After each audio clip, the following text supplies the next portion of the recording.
That's right. That's right. It's another podcast.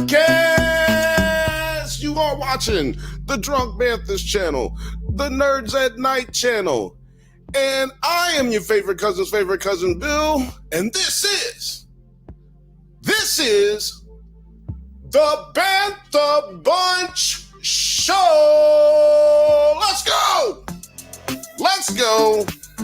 What's happening, y'all? What's happening? Like I said, this is your favorite cousin's favorite cousin, Bill. We are rocking right out here, right now in Music and Coffee Studios. It's a blessed day. I am feeling good, looking good, feeling fresh. How y'all feeling? Let us know in the comments. Don't forget to subscribe and like and all that stuff, man. We working hard out here today. We working hard, man. How y'all been, man? It's been a long week, I feel like. Let me know if you feel different. I will be cutting in and out, probably sounding like I'm cutting in and out because I'm coughing. But, you know, it's all good. It's all good. I'm feeling great regardless. Y'all got to know that your boy is tired. It's been a lot going on. We've been preparing for a lot of stuff. More interviews coming up for you. More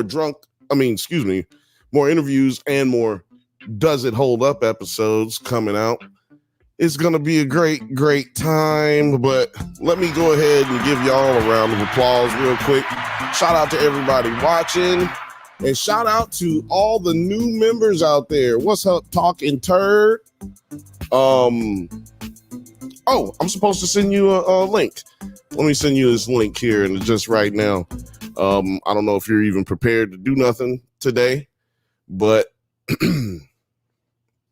I am disorganized or unorganized, and I forgot to send it to you. But let me do that right now. But yeah, other than that, how are y'all doing out there in the world? Like I said earlier, man, appreciate y'all for watching. How do you search? Oh, there we go.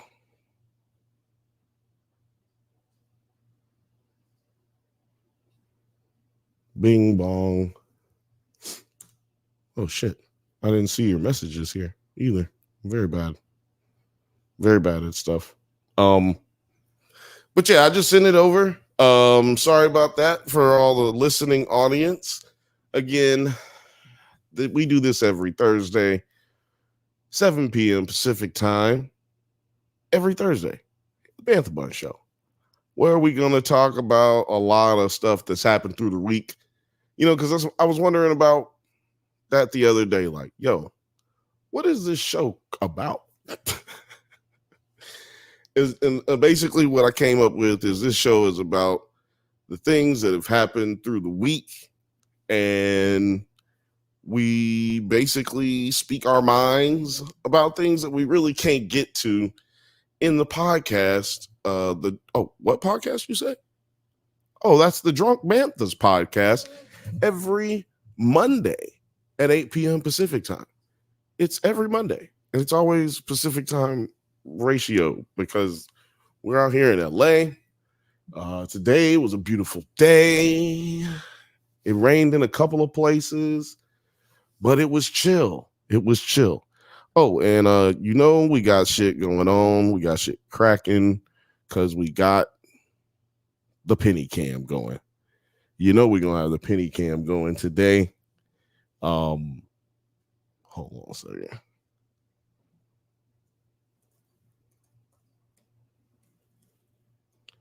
Yeah. Penny cam going.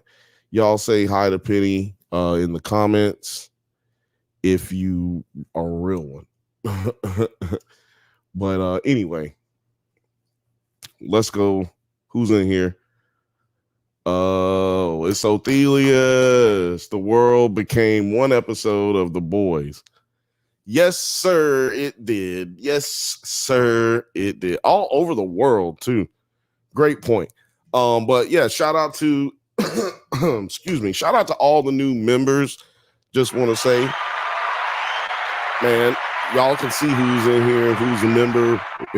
If you go ahead and get that membership to the Drunk Banthas channel, you can get your comments up there real quick, and you can get stuff early. We do the Drunk Banthas podcast, yeah, but also we do movie reviews. We do a show called Does It Hold Up? And we do big analysis videos and interviews. Just started doing interviews recently. So please, please, please come out and show your love. It's 99 cents a month, if I'm not mistaken. And we gonna make sure it gets even better. The content's gonna be even better. Got a lot of stuff planned. Just trust me, there's a lot of stuff in the works, man. But again, thank you everybody who's new subscribers as well. We got new subscribers. We got new members. Some people who I don't even know. Othelius, he's a new member. We got Rachel V, she's a new member. And on the Drunk Banthas podcast on Monday, we'll shout out some more members. Talking Turd says, got the link. Give me a while to get my shit together. Well, sir, take your time, because we all need some time to get our shit together sometimes. Ooh, is that a bar, or am I just getting drunk? Find out next time on Dragon Ball Z. Let's see if we can get some close-up action going, you guys, because I felt like that was just a little too far out there. You know what I'm saying? And if you're new to the scene, sometimes it takes me a little bit to get my shit together, man, because, man, I work for a living, man. I do this during the day and at night. And then I also have a real job. Not that this is not a real job. We treat it like a real job, which is why I be tired all the time, man. But I don't care about that, most likely. Well, did I say shout out to Rachel V? Shout out to you, Rachel V. Really appreciate you. Just jumped on the membership train again. And I'm going to be doing some extra content. I'm going to try to bring back the Gotham Gazette. I'm just telling y'all, man, keep it on the down low. I'm telling y'all, it's a secret. But I'm going to try to do some more Gotham Gazette. All the day ones, y'all know what the Gotham Gazette is and was. But yeah, today we're going to be talking about tonight. Shit, it's late for some of y'all. Tonight we're going to be talking about Kamala versus Trump. We're going to be talking about Dirty Pop, the documentary on Netflix. And we're going to be talking about Diddy and Tupac, another episode of the Diddy Report. Yeah, we got theories. We got shit to talk about today. But you know what I'm going to start with? I'm going to start with, what up, fam? What up, Morgan? Morgan says, what up? The fifth Bantha. I had another nickname for him, but I'm going to keep it to myself. Othelia said, Donald worried that he actually going to have to compete for this election now. Absolutely. He is absolutely worried. I'm going to just talk real quickly about Dirty Pop.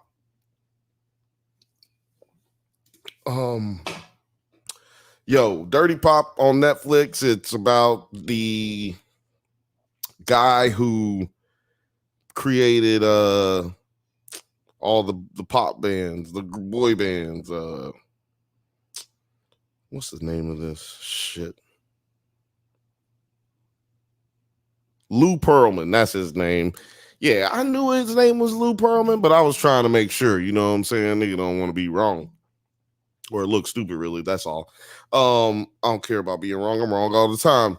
About to be wrong some more. About to tell you right now. So Lou Pearlman, man, he was a bastard. Let me just tell you. Everybody knows about maybe some of y'all know, most of y'all may know that Lou Pearlman started the Backstreet Boys, and he also then started the group NSYNC and a whole bunch of other groups after that. But anyway, the important thing is when he was with NSYNC, or when he had NSYNC and the Backstreet Boys, when he signed them with him as the sixth member of both groups.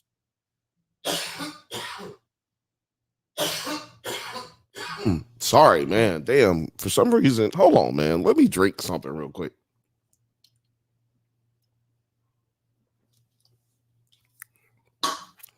Damn, that sucked.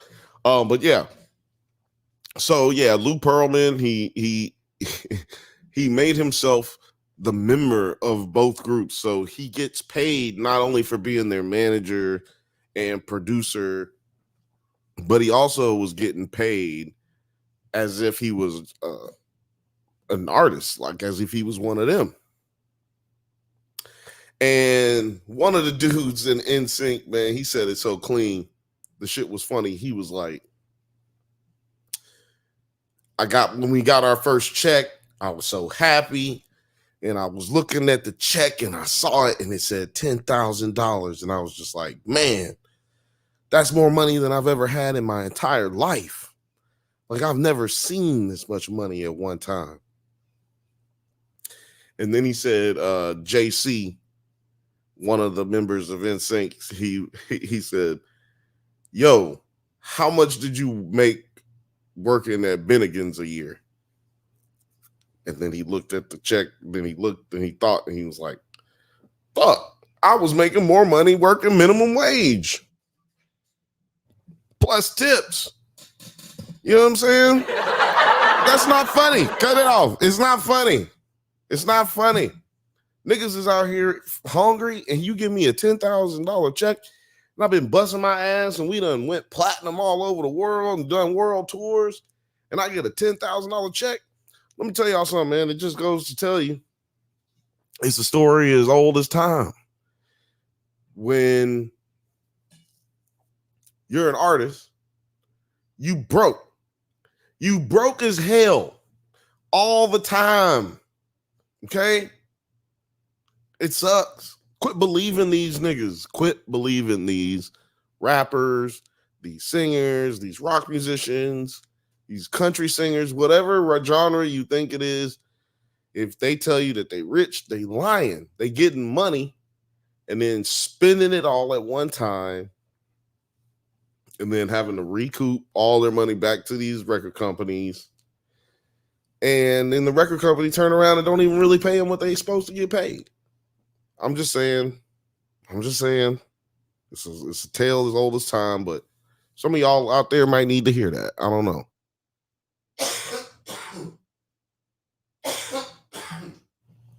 I'm gonna have to start playing music when I start coughing. You know what I'm saying? But yeah, man, some of y'all might need to hear that kind of stuff, man, because it's really like, how can I say this? It's really easy out there to get swindled. You know what I mean? And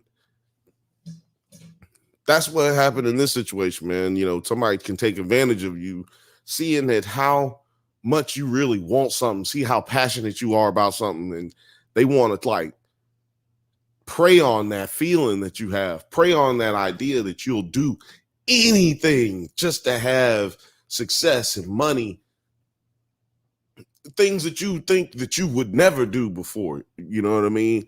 And they'll prey on that and they'll take advantage of you. Sometimes that's sexually, and sometimes that's just mentally, and sometimes it's just financially, and sometimes it's all three.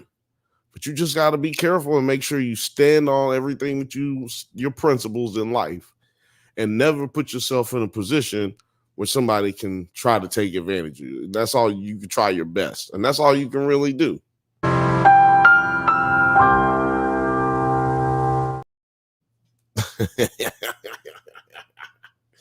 So anyway, just so you know, I mean everything I just said. I just had to get them jokes in so we can get back to the shit, because that's not the whole story, man. That's the boring part of the story. Oh, he robbed them, got their money. So what happened is this. Check it out, dude. Lou Pearlman, he settles with NSYNC and Backstreet Boys for $64 million. Let me say it again now. He settles with them for 64 million doll hairs. His lawyer was the same lawyer that was the lawyer for Casey Anthony. Now I'm listening to all of this, taking it in, and it's taking me back to them years, you know, the early, I mean the mid, actually it's like the early 90s all the way into the early 2000s, because I didn't realize the Backstreet Boys had actually been working that long. So it's taking me back and getting me all nostalgic for shit, and then remembering like all the fucked up shit that be happening in this country even back then. And like I said, Casey Anthony's lawyer is just like, yeah, I'm gonna Othelia said, that's wild fucking resume. Yeah, that's a wild fucking resume indeed. Like, oh, I represented Lou Pearlman and Casey Anthony. Well, hey, 1 out of 2 ain't bad. You know what I'm saying? Because he lost that Casey Anthony joint. But at any rate, dude got $64 million. So he's owes his, at that point, you owe your lawyer a percentage of that. In this case, it's $16 million that he owed his lawyer. And so they got the old lawyer talking about the shit, and I'm mad because I'm like, damn, I should have been a lawyer. Everybody always told me, Bill, you need to be a lawyer. Bill, you need to be a lawyer. Growing up as a little Bill, you know what I'm saying? I was little Bill at one point in my life. And yeah, man, I should have did that, because $16 million, nigga, you know what I do? Anyway. Anyway, I was like, man, so this is only one episode of the show. Like, what else could have happened? We got like 4 episodes of this shit, or 5 episodes, something like that. Turns out Lou Pearlman was a scam artist, and he was a con man, and he was a Ponzi scheme artist. And you're probably like, well, duh, Bill. That's kind of what they was implying when they sued him. Duh, remember they sued him. Well, nigga, you wasn't paying attention. I told you that shit was the boring part. I'm gonna tell you right now. Yo, I keep trying to stop from laughing because this shit is wild for real. So I'm gonna start at the beginning. Lou Pearlman, the way he got into his money, the way he got money, quote, air quotes for the people listening, he got into blimps and planes. And so that's what he told everybody. Like, I got into blimps, and well, he actually did get into blimps. He was like making blimps and leasing them to, or selling them to McDonald's, selling them to, big companies. that didn't have them. You know what I mean? But because Goodyear had their blimp, it's like a big phenomenon. So he's like, let me get this bread with these blimps. Well, he had an insurance plan on all of those blimps, and they all ended up crashing simultaneously after his clients purchased these blimps. They all crashed, and he made somewhere probably around $25 million for that insurance scam that he ran. So yes, believe that it was a scam, y'all, because he did. This dude is tricky, dog. This dude is tricky. Like so basically, if you didn't understand what I'm saying, he took bullshit, shitty, half put together blimps, a lemon, if you will. He sold everybody like a lemon, a blimp that he knew didn't work well, had issues, but sold it to them on the good faith. They bought it on the good faith. And boom, they crash. He has insurance on it, so he ends up getting paid for it. And I'm guaranteeing you, the companies who paid for him probably didn't even know he had an insurance plan, plan on these blimps. So yeah, man, hold on. Actually, damn, I was supposed to change this banner, y'all. Bam. Makes it hard for me to do timestamps when I don't remember to do shit like that. But anyway. Talking Turd says, sounds like the episode of The Simpsons with Monorail. Yeah, Monorail. The Monorail episode. Yeah, I remember that episode. My stepson has watched every single episode of The Simpsons. And I'm like, damn, he hawked me down. Feel like I was in a race. I didn't even know I was in a race. And then I found out when somebody ran right by me. And then they hit the finish line. I was like, damn, wait, I didn't know I was in a race. But anyway, wait a minute. Well, what do you think, Penny? Penny? What do you think? No? Oh, okay. Being quiet today? That's cool. Just chill. It's all right. Anyway. But yeah, man, so he gets all this money, amasses this money from basically scamming a whole bunch of people. He has this one friend. I don't remember his name, but I'm going to call him Frankie. And Frankie keeps Frankie keeps everything in line. Like, he's a business partner of his best friend, Lou. What was his name? Lou Pearlman. So look, Lou Pearlman tells his homie, look, I got some investors for my blimp plan. Like, we're gonna make so much money. All you gotta do is just keep investing, find some other investors, and we'll get this thing going, And he had another friend that was, I don't know his name, so we're gonna call him Louie. He had another homie, Louie, who was like kind of connected to the mafia in a certain kind of way. Like, he had been arrested for several different types of things that would lead you to believe that he was, associated. So we got Louie and we got Frankie, and both of those guys are like his bigger investors at the very beginning. And Frankie even gets his mom money involved. Like, just like any Ponzi scheme, motherfucker gets everybody that he knows close to them, and then the people close to them, and the people close to them, and everybody starts throwing their money in. And he would basically use that as a front.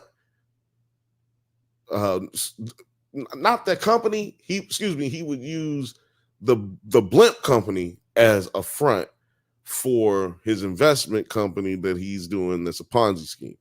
So you see what I'm saying? He's using everybody else's money to do everything that he wants to do with it, while telling them he's investing it in something that they're going to get a return on. And by the way, his return was promised at a percentage of 9%. So I don't know, somebody do the math on what that is. If you give you $100, or if I give you $1,000 and you get back 9% interest on it, like you, I don't know what that math is, but that is insane amount of interest to be getting on, and guaranteed and always hitting. So yeah, it's always going to look suspicious if you pay attention to them kind of things. So make sure you pay attention to them kind of things if you ever end up in this type of situation. But yeah, hold on, let me get this in. But yeah, after they get into the plane business, they start renting, the blimp business, they start renting out planes, right? And that's how he meets this dude who was working for New Edition, and he meets the new kids on the block, and he asks the dude, like, yo, how y'all make all this money? Like, how y'all renting planes and y'all just musicians? And the motherfucker said, man, these kids just sold $200 million in records. And he said, oh, I'm in the wrong business. So then he started doing his best to find a group, a boy band. Man, that's what. So yeah, so that's how he ended up finding the Backstreet Boys and the NSYNCs of the world. But nobody knows all of that is a front for everything else as well. Like, he used the boys to get investors. Like, he would have them just sing for random people. They didn't know who they were singing for. They just would be singing. And yeah, man, he manipulated them kids and used them kids to sing for white folks with big bucks. And then white folks be like, man, I love these motherfuckers. They're so cute and beautiful, and they can sing, and it's so amazing. Like, I'll invest anything with you since you were able to create this. Man, and he was just spending everybody's money, y'all, and it all came crumbling down, as you know, some of y'all probably already know. It's a Google search away. I'm not gonna really spoil the whole thing, but it was very, very interesting, because you see how easy it is to get manipulated by people like this, and you see how easy it is to, you know, get taken advantage of. But at the same time, you see how fucking disgusting some people can be, you know? And the way that they caught this nigga was crazy. But, you know, I'll just say the way that they caught him was because he didn't pay his lawyer. Oh, yeah, that $16 million. He didn't pay that shit at all. And on top of not paying him, he like ducked the dude after not paying him. Like, ooh, what you mean? I ain't even get them phone calls. I'm sorry, I'm on my way out. I gotta call you later. He was hitting him with all that shit. Man, let me tell you something. $16 million, my guy. I'll be mad nigga owe me $16. Like, 16 million, my guy. Oh, I'm running up. Well, why would you? The worst person to scam and or stiff on payment is a lawyer, because a lawyer is going to sue your ass off. And yeah, the lawsuit ended up being what ended up taking him down. You know what I mean? But yeah, man, dude was an amazing forger as well. If you use Gen Zers who maybe watch it, shout out to y'all. You know what I'm saying? Shout out to Gen Z.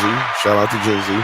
But he was a forger. A forger means you can falsify documents, like even embroidered documents. He had a way, like he was such a good artist. All of them would say this now. Like a lot of, well, not all of them, but a lot of people said this now.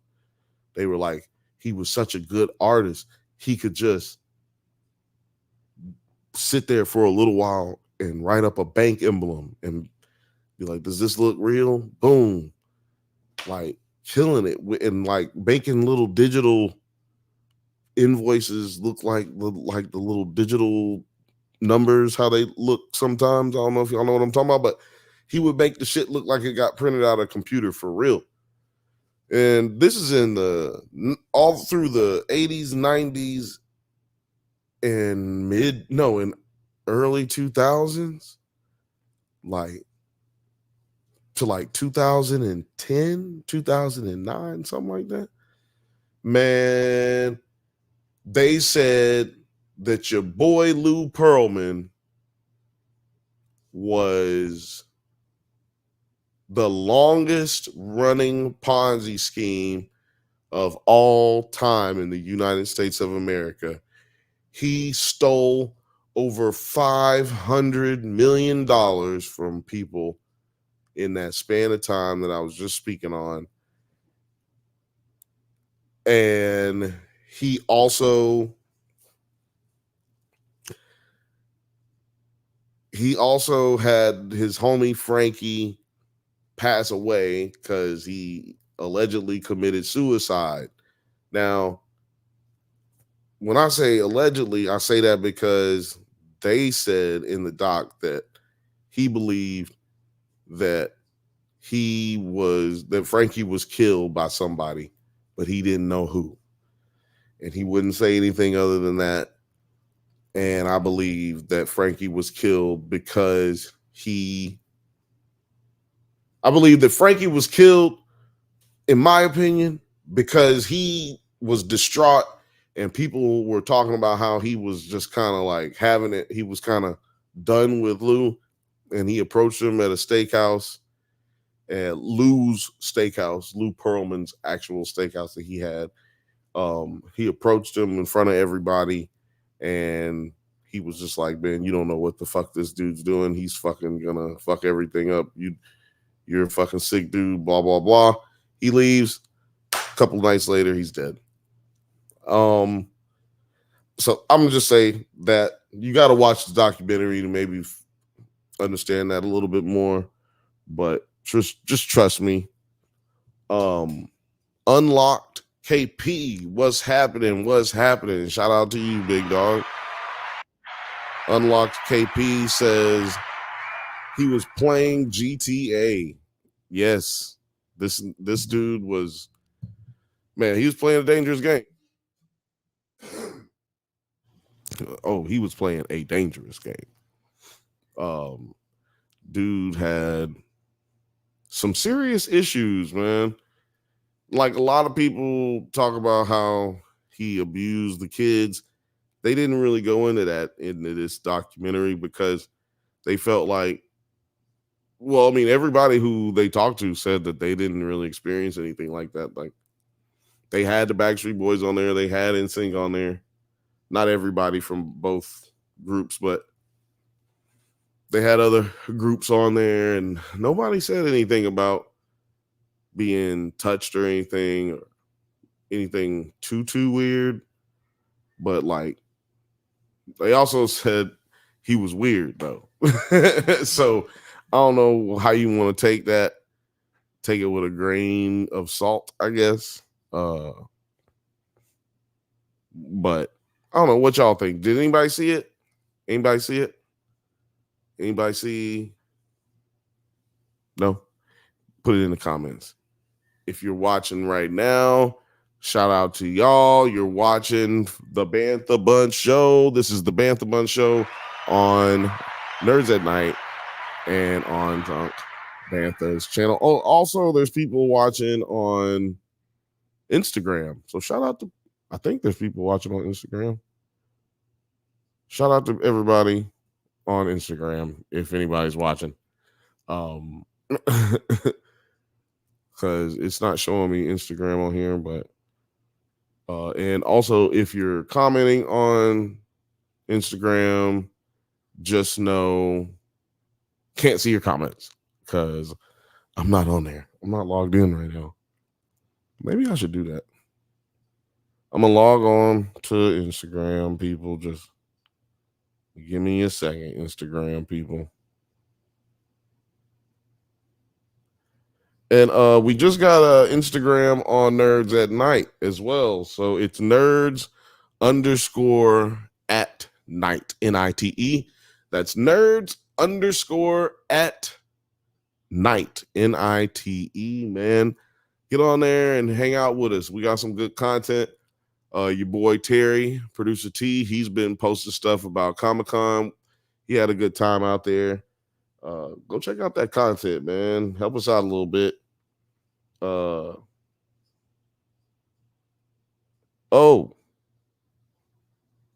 Loopsy, what's happening? What's happening? See, I told y'all I couldn't see anything from there. She said, Loopsy said, hi, I just got on, so I don't know what the topic is. We're talking about Dirty Pop. It was a crazy documentary is all I can really say at this point, since we already talked about it a lot. It was a lot of good information. You know what I'm saying? It was a lot of good information. I had a good time. I had a good time watching it. I watched it at home. I watched it at work on my phone. So it wasn't like something that you get. It's just like go grab you and keep you captivated or whatever. But I did enjoy it, for what documentaries are. You know what I mean?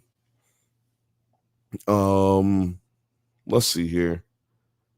Y'all got some comments going right now. That's what I'm talking about. Y'all got the comments going. Othelia says, oh no. Y'all are just talking to each other, man. Unlocked KP said, I knew was tied to Aaron Carter.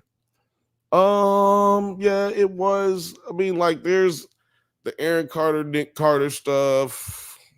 Lou Pearlman is loosely talked about in that documentary, which we've talked about right here on the Drunk Banthas and Nerds at Night channel with the Bantha Bunch show.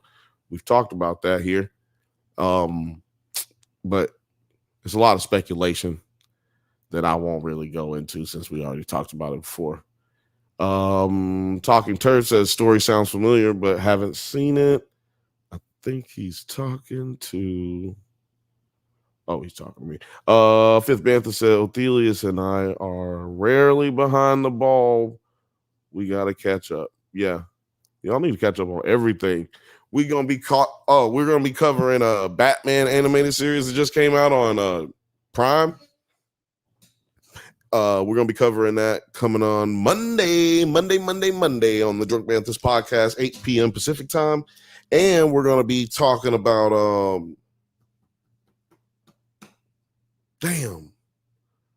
we're gonna be talking about House of the Dragon. We already talking about that, and we're gonna be talking about what is the name of that show? Oh, Kite Man. Hell yeah. We're gonna be talking about that as well. We're going to be talking about cartoons a little bit this year because, as you know, every year we do the Drunkies. And what is the Drunkies?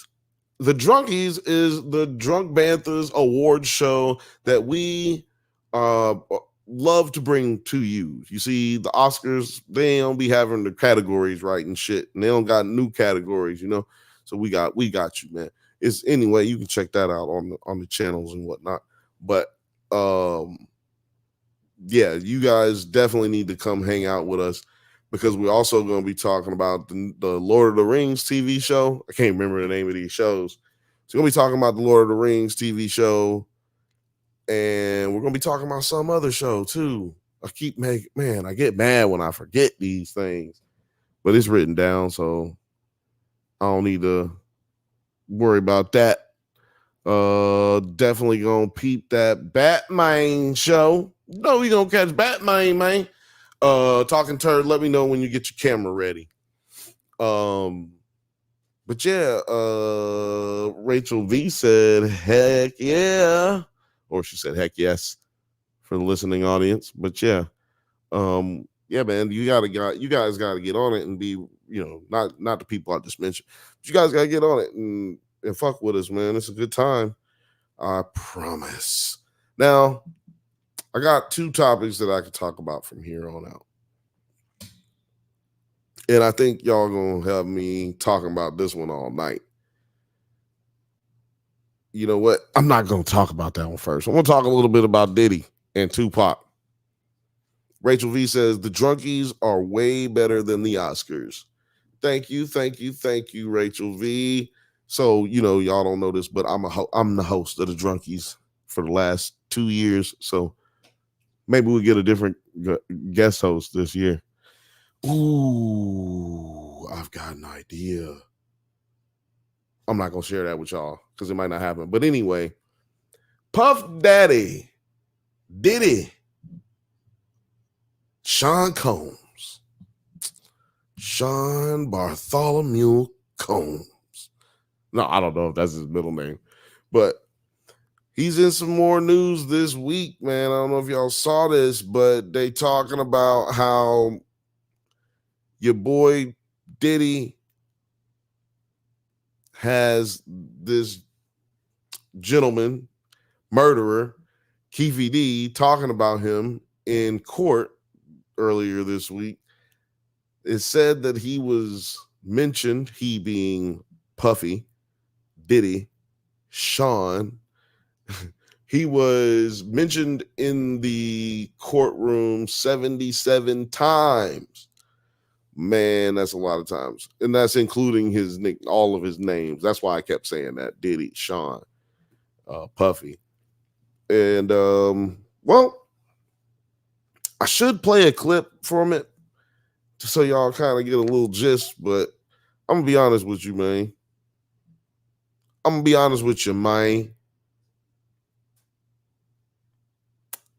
YouTube's been fucking us in the asshole a little bit. And now they probably going to demonetize us for me saying that. But the thing is, not demonetize, but anyway, basically demonetize us for me saying that, but I'm not trying to be combative, YouTube, but y'all been kind of messing with us a little bit. Leave us alone, dog. We really working hard over here.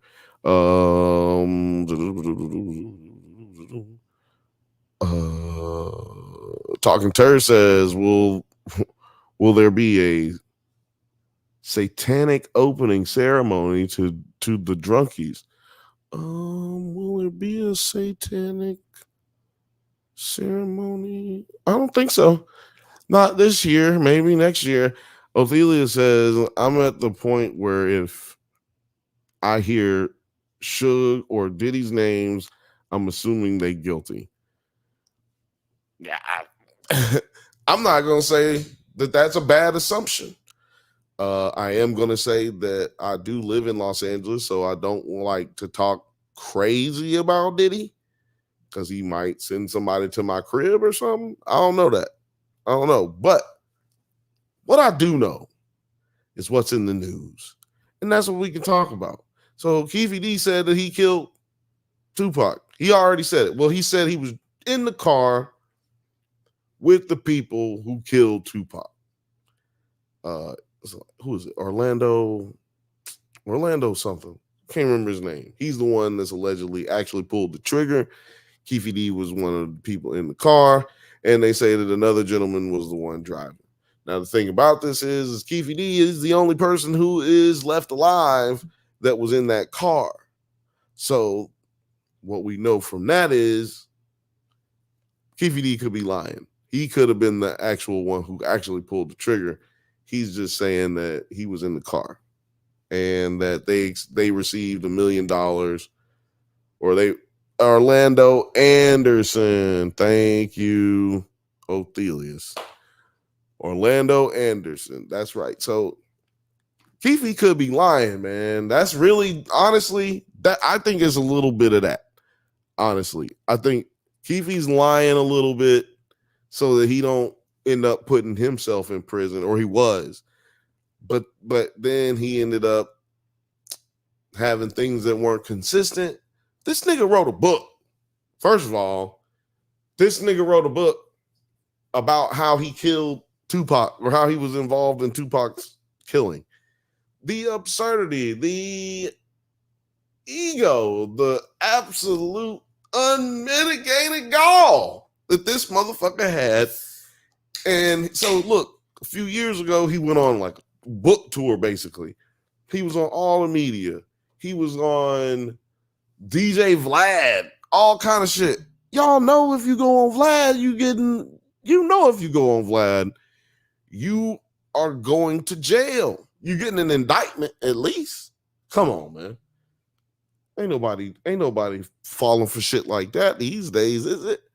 But your boy did. He's an older man now. He ain't hip to this shit. So yeah, he ended up going to jail because he broke his plea agreement where he admitted to killing Tupac in his plea agreement when he got arrested in Las Vegas about 10, 15 years ago. So what did they do? You have to be more specific about what did they do. What did who do? What did who do? Say it, yeah, put it in the comments and let me know what you mean. What did YouTube do? Let me tell you what YouTube did. YouTube, they like to play games, and we get money off of the advertising, right? For those who don't know. So when we put out a video, they will sometimes flag it for copyright stuff. But we fall under the fair use agreement because we are not only providing information about the material that we're covering, but we're also providing insight and complimenting the work, even if we don't like it, we're complimenting the work by giving it gravitas, right? Anyway, whole bunch of bullshit jargon. Basically, you wouldn't tell a journalist that he can't cover, something. So it's a weird thing. But yeah, sorry if I'm going back on that one. I just wanted to clarify, because if I wasn't clear, if maybe I just missed it, I guess I probably didn't see it in time. But yeah, Diddy or did he not kill Tupac? That's what you got to ask yourselves. Now, I really want to know what y'all think, because I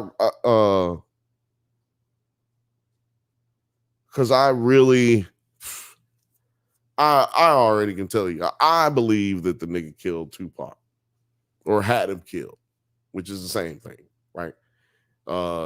He Puffy allegedly gave this dude, I think his name's Freddie. Damn, can't remember his name, but he allegedly gave this dude $1 million that he was supposed to give to Keefe D, and then he didn't. He kept it. Man, I don't think nobody talked to him since. So it's a tricky situation, because if he didn't actually pay Keefe D because he never actually got the money, then did Puff Daddy actually commit a crime, or did he avoid the act of committing a crime because the person he gave the money to took off with it? Now, see, I'm not a lawyer, so I can't answer that kind of question. But I think it's very much so possible. Keefy D says, oh man, Film Age says, I mean, why lie and risk Diddy putting a hit on you?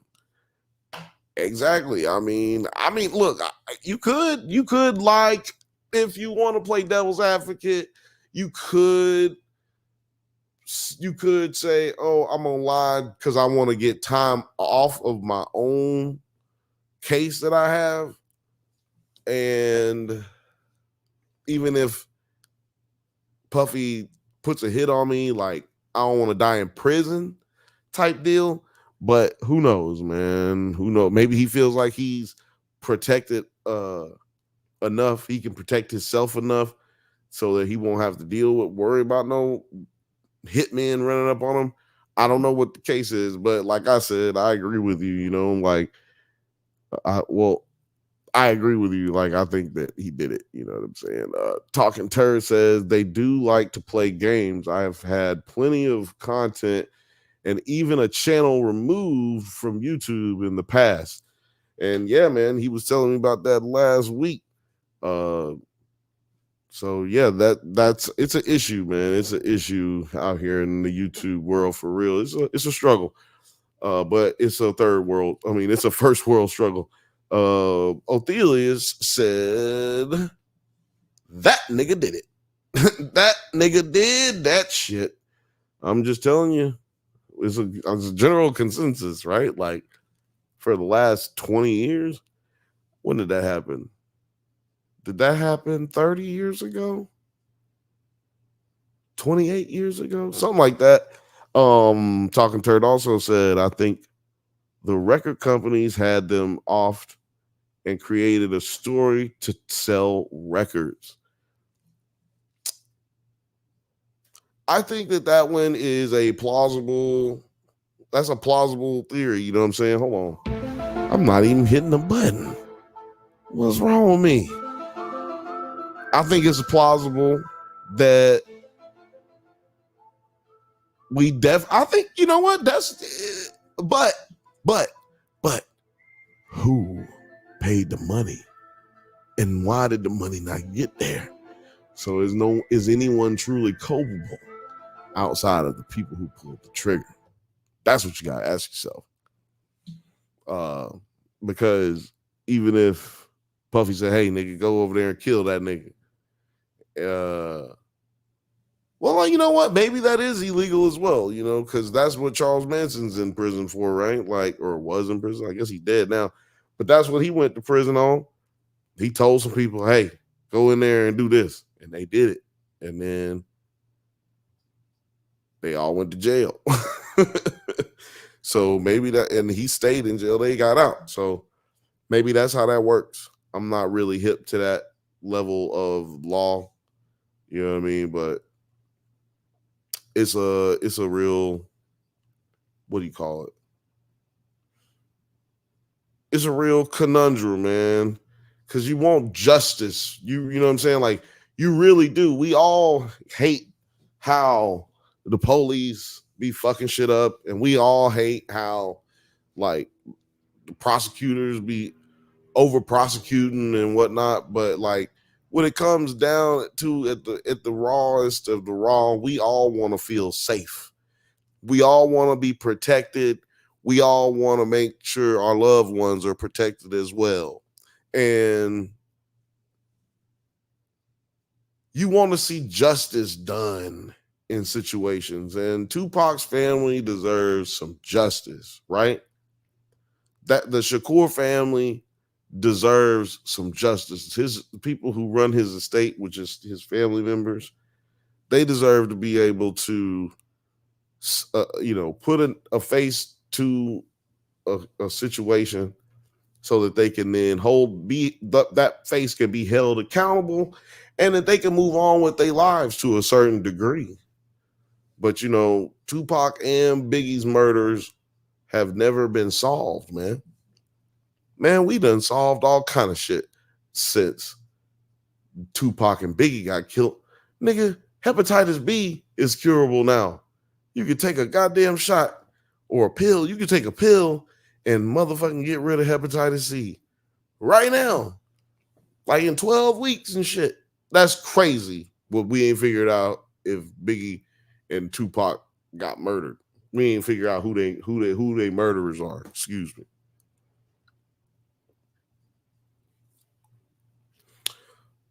Believe that if you want to, though. You know what I'm saying? Like, it takes. Hold on a second, guys. Sorry. I have to make a lot of things happen over here by myself today. I'm by myself today. Let's see here. What y'all talking about here in the chat? Says here, Talking Turd says artists often sell more records than after death. Yeah, all artists, including musicians. But yeah, the Vincent Van Goghs and all that stuff, definitely.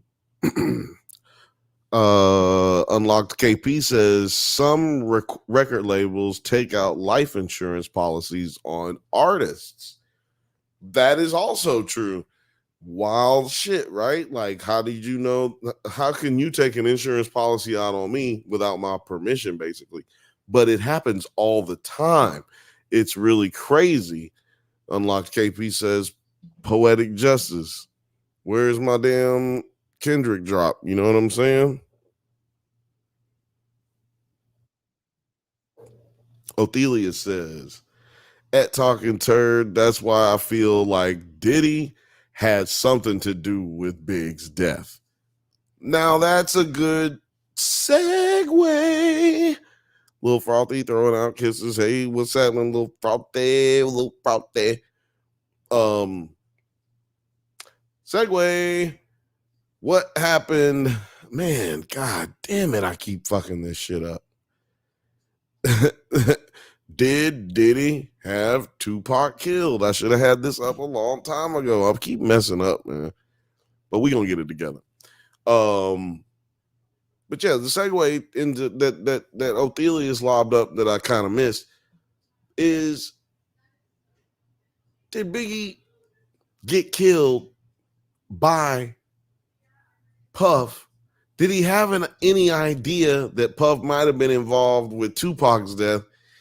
And if Biggie was killed by Puff Daddy, does that, oh no, not if, but do you feel like Puff Daddy is the kind of person who could have someone killed? Like, and that's how I used to feel about it. I'm not gonna lie. I used to feel like, man, that nigga's a bitch. What, that nigga's a whole hoe. Like, why would he be having his friend killed? And like, what kind of like what would he get out of it other than the money? Because you can say it's all about money, but I don't think that situation, like killing your best friend, that's like allegedly best friend, like that's what he says. And you know, Biggie did say that they was friends and they hung out, and you know what I mean, they were seen out together and whatnot. Like, I have to assume that they was friends, you know what I mean, to a certain degree. But what would make you kill your friend other than money? You know what I mean? And I have the belief that he was not only jealous of Big, but Big was getting ready to leave Bad Boy. A lot of people don't know that. Big was getting ready to leave Bad Boy, and he was going to take his masters with him. So he was going to own all his publishing, and he was going to start his own record label. He wasn't going to go. He was going to go to Def Jam, but Def Jam was going to give him a deal where he could open up his own record label, and Junior Mafia and the Locks and and then what's his name? God damn, Cameron. He was supposed to sign with him, and they was gonna take Mace and them over there. I think Mace hadn't stopped yet. No, Mace was still there, but like Mace was under contract, so he was gonna wait till his contract was over, and he was gonna go over there. So you really got a situation where Puff was not just, it wasn't going to be about being broke. It wasn't going to be about not having no money. It was going to be about being embarrassed and having motherfuckers just like running out on you, making you feel like making you feel like less than. And let me, if there's anything that we know from all the stories that we've heard to this date, man, he don't like that. He don't like being made to feel small.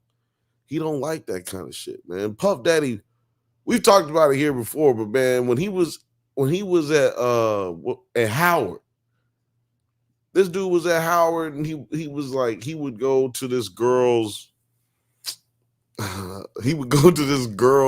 apartment and hound her the whole time. Like, he would go to her classes and hound her while she in class and come up to the window and tap on the window and tell her to come outside. And I guess they had some kind of sexual relationship, because like he would come to her place and, you know, they would sneak out together or whatever, her dorm room. But one night he came over there and he was just like yelling at her and making it like trying to get her to come outside. And everybody was like, yo, you need to get your nigga. And she was like, no, it's okay. He'll go away. And they was like, no, fuck that. He's out there fucking shit up. Go out there. And so then she goes out there and this nigga proceeds to bend her over and whoop her. He took his belt off and started whooping this girl. Like, it was crazy. The craziest shit that I've heard about a dude that you don't think is that kind of nigga. But he started whooping this girl's ass outside, and then they had to like bring people in. He didn't get kicked off the campus because old girl like let it go, and she didn't like press charges. It's some weird shit that Puff Daddy's been associated with violent like behavior throughout his entire time of being known. He just doesn't, it's just crazy that like everybody dies around you, dog. Like, that's just wild to me. Like, before he was famous, y'all, before y'all knew who he was, man, this dude was literally walking around life and people dying, being murdered around you. Like, I don't know, man. I'm gonna stop being around if a nigga I know everybody die around. It's time to find some new friends. Because that's just insane to me. That you can believe that somebody is innocent of these types of crimes when he's known for violent activities and also violent promiscuities, and then also like he's accused of murders. Like, so you should probably investigate a dude like that. And I don't know if they've been investigating this nigga or if he's just a snitch, because he could be an informant that's why he's out here being able to do the things that he does. But even in that kind of situation, I don't usually believe that kind of stuff, because it sounds so far-fetched, and it sounds so like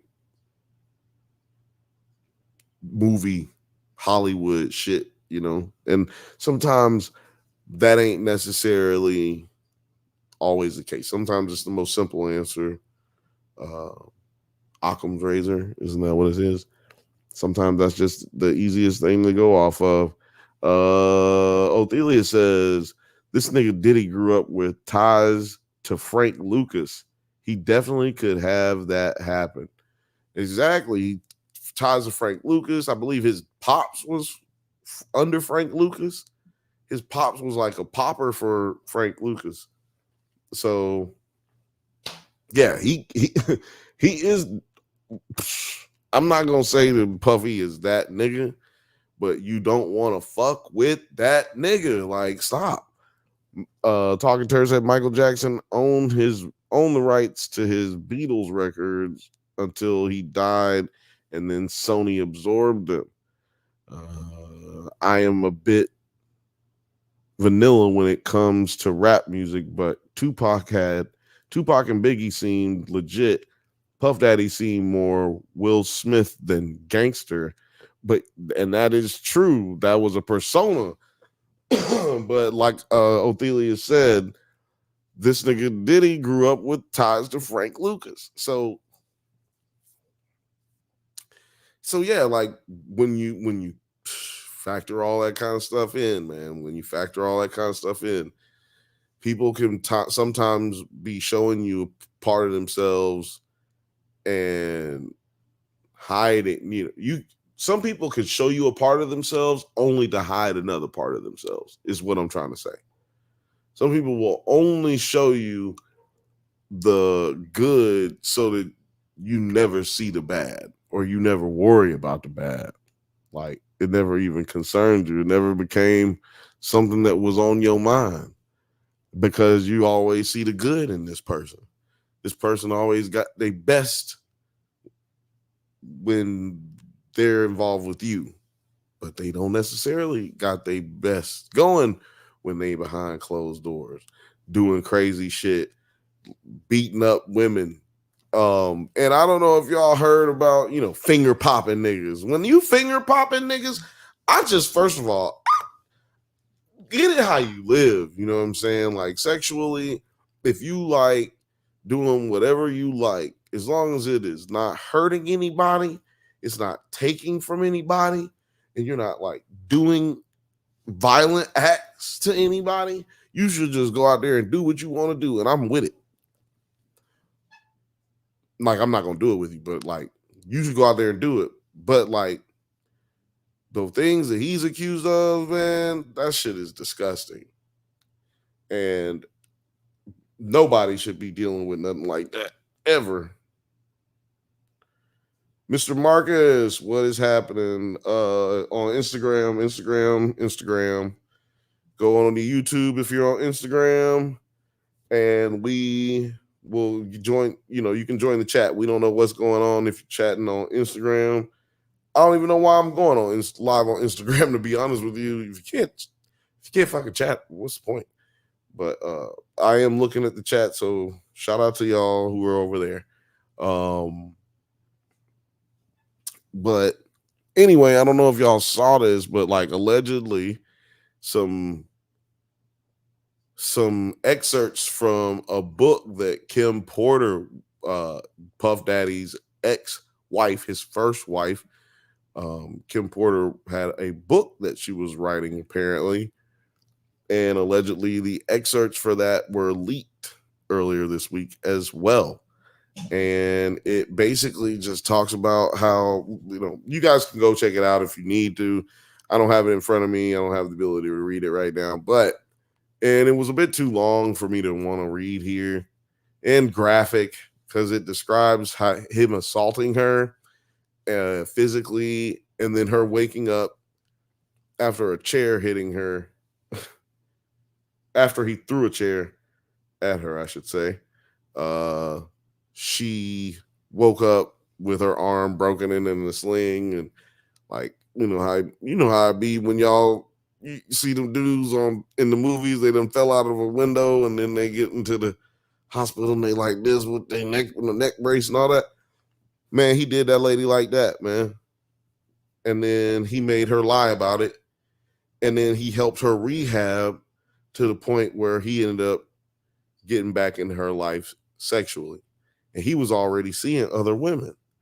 And what was this over? What was him fighting her over? A dude sent her some flowers, dog. That's all that happened. That's all that happened. And he beat her down like that. It's crazy. Othelia said Diddy was like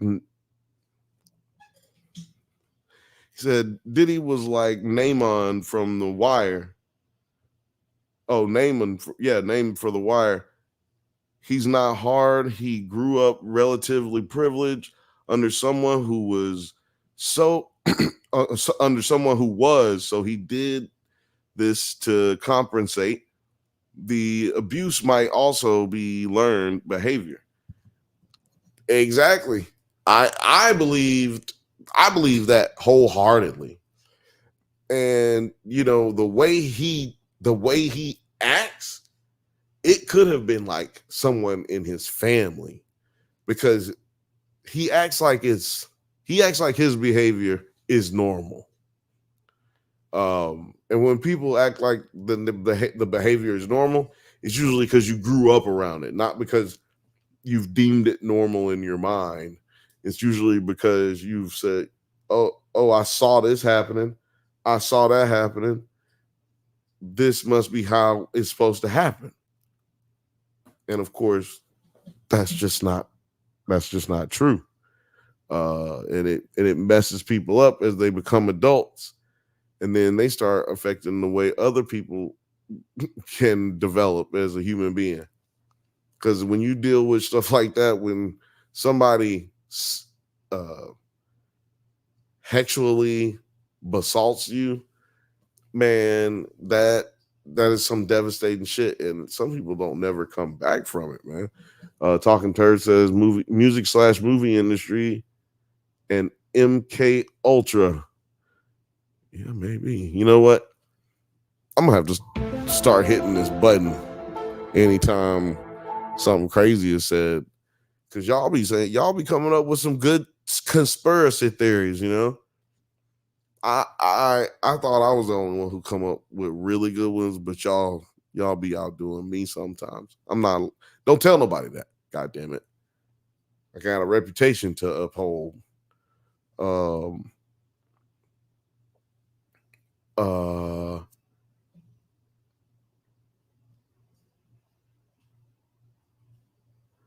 Let's see here. What are we doing? Oh man, you know what? I'm blowing through these things right now. You know, did anybody go see Deadpool? Did y'all like it? I loved it. I saw it in we talked about it a little bit on the podcast on Monday. Drunk Bantha's podcast every Monday at 8 p.m. Pacific time on the Drunk Bantha's channel and Nerds at Night. We talked about it a little bit, and I didn't get to talk about one thing that I didn't like, and people are going to be like, Bill, you are tripping, you are a bastard. I wasn't even going to talk about this.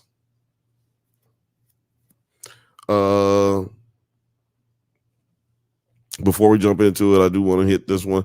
Unlocked KP says, I think he did see abuse in his home. And I think you're right, man. Think you're right. Philmate says, to the Deadpool question, I loved it. Yeah, man. I loved the movie too. Let me get that out of the way first. Like, I said it on Monday, but I loved the movie. That wasn't my issue. I would give it like a star or two off for what I'm about to say. The Wolverine mask was dumb. It was stupid. It was bad. No, it looked like they shouldn't have done it, because when he pulled the mask down, I was like, all right, that's okay. But is he looking at me or is he looking over there? Like, the face was crooked. The mask was like looking this way. Like, when he would look this way, the mask would be over here. Look, like his eyes would be over here. And that was just either budget issues, running out of money, running out of time, or it was just an oversight that shouldn't have been oversighted. And yeah, it messed it up for me. So I asked Alex, I was like, because I saw it in 40x 3D.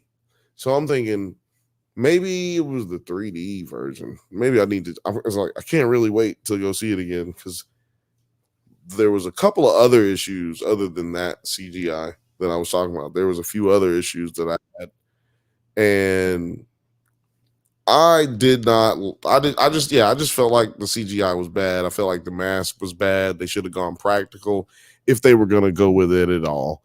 That's how I feel. Oh shit.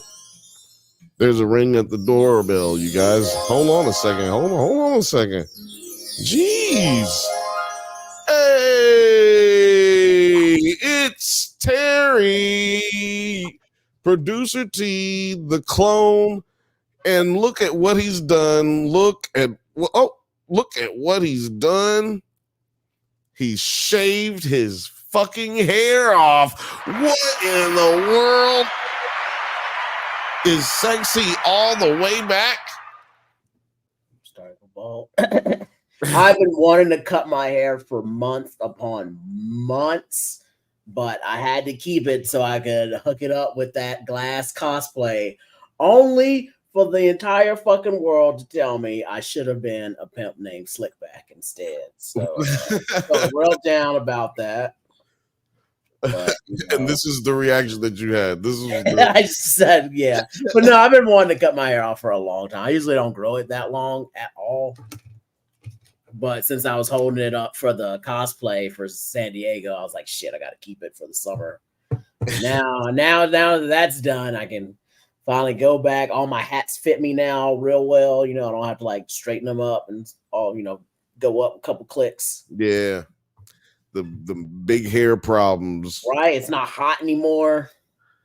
Oh man, it's been so hot here. I am glad for you that it is not hot there anymore. It was good in San Diego, honestly. Yeah. It was real good. Like the sun was out and it was like bright, but it was like if you found shade, it was fine. After 6 o'clock, it was fine. Even being out like for a couple hours, there was days where we were just outside the whole time, and it was like wasn't unbearable. I wore that. Even like being in the convention center, it wasn't even with all those people in there. It wasn't overly hot or anything. A little musty. Gotta say that. You don't get that at BlurredCon, a black convention. You don't get that. You don't get the smells there. So yeah, I'm not saying it's white people. I'm just saying. Just saying. Sometimes you go into majority white spaces, and sometimes a lot of the must like. It would smell like mildew, like when you leave like a towel and it gets wet. Going on certain spots, certain people. Yeah, it smelled like feet to me. Like it's always this like foot smell. Shout out to the Summit in Birmingham, Alabama. Shout out to the Summit. It's a movie theater, and it is disgusting. That bitch smells like hot feet. Like people on there barefoot or something all day. Well, then rest in peace to Alamo Drafthouse, New Braunfels. Before they closed, they were, in my opinion, the worst Alamo Drafthouse ever. That theater, because it was a repurposed theater, and it smelled like feet and just ass. Ugh. And that's the only theater I ever had to go like full Barbara on somebody, because Barbara's different than the Karen. A Karen just makes up shit and lies and says, I know the CEO. A Barbara does know that CEO, and she's about to tell on you. Yeah, okay. That's a like that's my level of white woman sometimes. That's a powerful white woman. Start at Karen, but then there's Barbara, and she ain't about that. She ain't about that life. They call her Babs. You don't fuck with Babs. Yeah, no, yeah. I guess that'd be like making. Let's see, who do you think is like that? And I had to pull that on them. I learned it was over a gift card issue of them not giving me the right amount, and they didn't do nothing about it. So I had to call Tim League on them. Ophelia said, "Call Fabo. He'll get Barbara to pull up real quick." Oh, and as far as must goes, he was saying, "You do at DreamCon, I fear." Ophelia, did you go to DreamCon? I skipped it this year because one, frankly, it fell on San Diego Comic-Con, and I bought those tickets first. And two, I feel like DreamCon just isn't for anyone over 30. What you mean? Why? And I don't think Othelius is over 30, so because of just the fandoms, the things that they have to do, the panels, all kind of they're just based on animes that came around 2005 and later. There's nothing older than that, and it's only an anime convention. It's not like Comic-Con or BlurredCon, which is a sci-fi and comic convention. DreamCon is strictly just anime, and the anime that they start at is just at a cutoff point where it's just like, yeah, these are all for younger people, and then like they don't get guests that would appeal to an older audience. They don't have panels that would appeal to an older audience. It's all about like streamers and Instagrammers, influencers, and things that are popping off for like Gen Z and Gen A. So it's just like, yeah, millennial or older, there's not really much. All these things that they advertise and bring on to show you really isn't geared towards your age. Nice. I see what you're saying. So, but that's good though. Now I can go into things about like why DreamCon's a bad con, coming from the perspective of guests and press and people who run cons. But I'm not here to trash talk. I'm only just here to say that it's just not for older people. Right. But it's good to know that though. You know what I mean? Because you should have one that's not for like older. Yeah, exactly. There's nothing at all wrong with that. Yeah. I think it's I'm good. just saying, if you're over 30, you probably just won't have as good as the time at different cons. Right. Unless you just been following that shit hard like that. Yeah, unless you just, that's because like I follow RDC World, but all the other guests, I was just like, oh shit, I really don't know all these people, and I thought I was hip, I thought I was cool, and then like everybody I would meet, like the average age of the person was like 25. Yeah, I don't know nothing about animes no more. Like when I was like 16, boy, I was that nigga about anime. Like, what? You don't know nothing about this. You don't know nothing about that. You don't know nothing. Like, I don't know. You ain't watching Yu Yu Hakusho. You're not watching Cowboy Bebop. You know, like they kind of talk about it, but they're not into that. That was like before their time, so they don't really watch it. It's all like Naruto, Jujutsu Kaisen, right? One Piece, Demon Hunter. It's One Piece I know about, but it's what was the one? Bleach. That was like the last one that I was like no one really talks about Bleach, because even though I feel like Bleach was something I really didn't watch, but it still was in my age bracket. Like, don't really talk about that there. Like, you'll find some people that like Samurai Champloo and Cowboy Bebop, but it's like you're not going to see nobody really cosplaying it. You're not going to see any panels about that. It's just the age difference. And it was like, okay, yeah, of course, some of these cons are not going to be for me. I'm aging up. A lot of this business is to keep a young audience. Like if DreamCon existed when I was a kid, then it would have been nothing but the animes I watched. Right. We didn't have that. It wasn't there. Yeah, so, if for them, it's not for. Let's just be honest. One of those things where you say it's just not for me, man. Let's just be honest, because when we was growing up, if there had been a DreamCon, it would have just like 90% of it would have been Dragon Ball Z shit. Like it would have been Pokemon and Dragon Ball Z, Digimon. Hey, that still would have been fire. I still would have. I didn't say that. I was like, I still would have went. I would have went to that. Look, I'm going to that right now. You tell me where that is at right now. I'm going.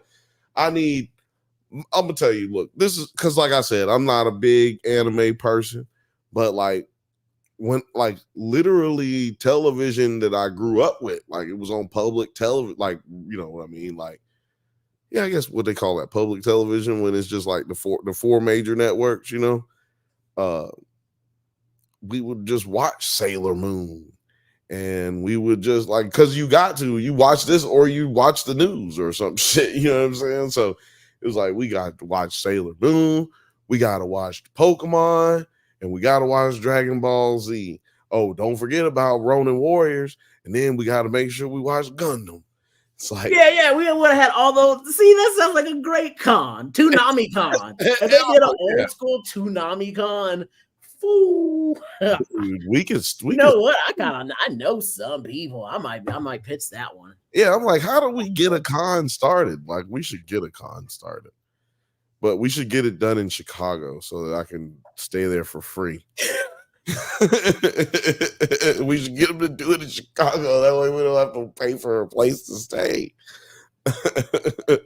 Oh man, let's see here. Yeah, see, look, they're naming anime like Othelia's cutoff was 2020. No, I still watch stuff just from time to time if it's actually any good. Because I feel like they still just make good anime. Because anime now is just just like me saying, oh, I'm looking for a good drama. I'm looking for a good action show. I'm looking for a good, a horror TV show. It's like I'm just looking for it's just another type of show for me to be entertained with, and it's just.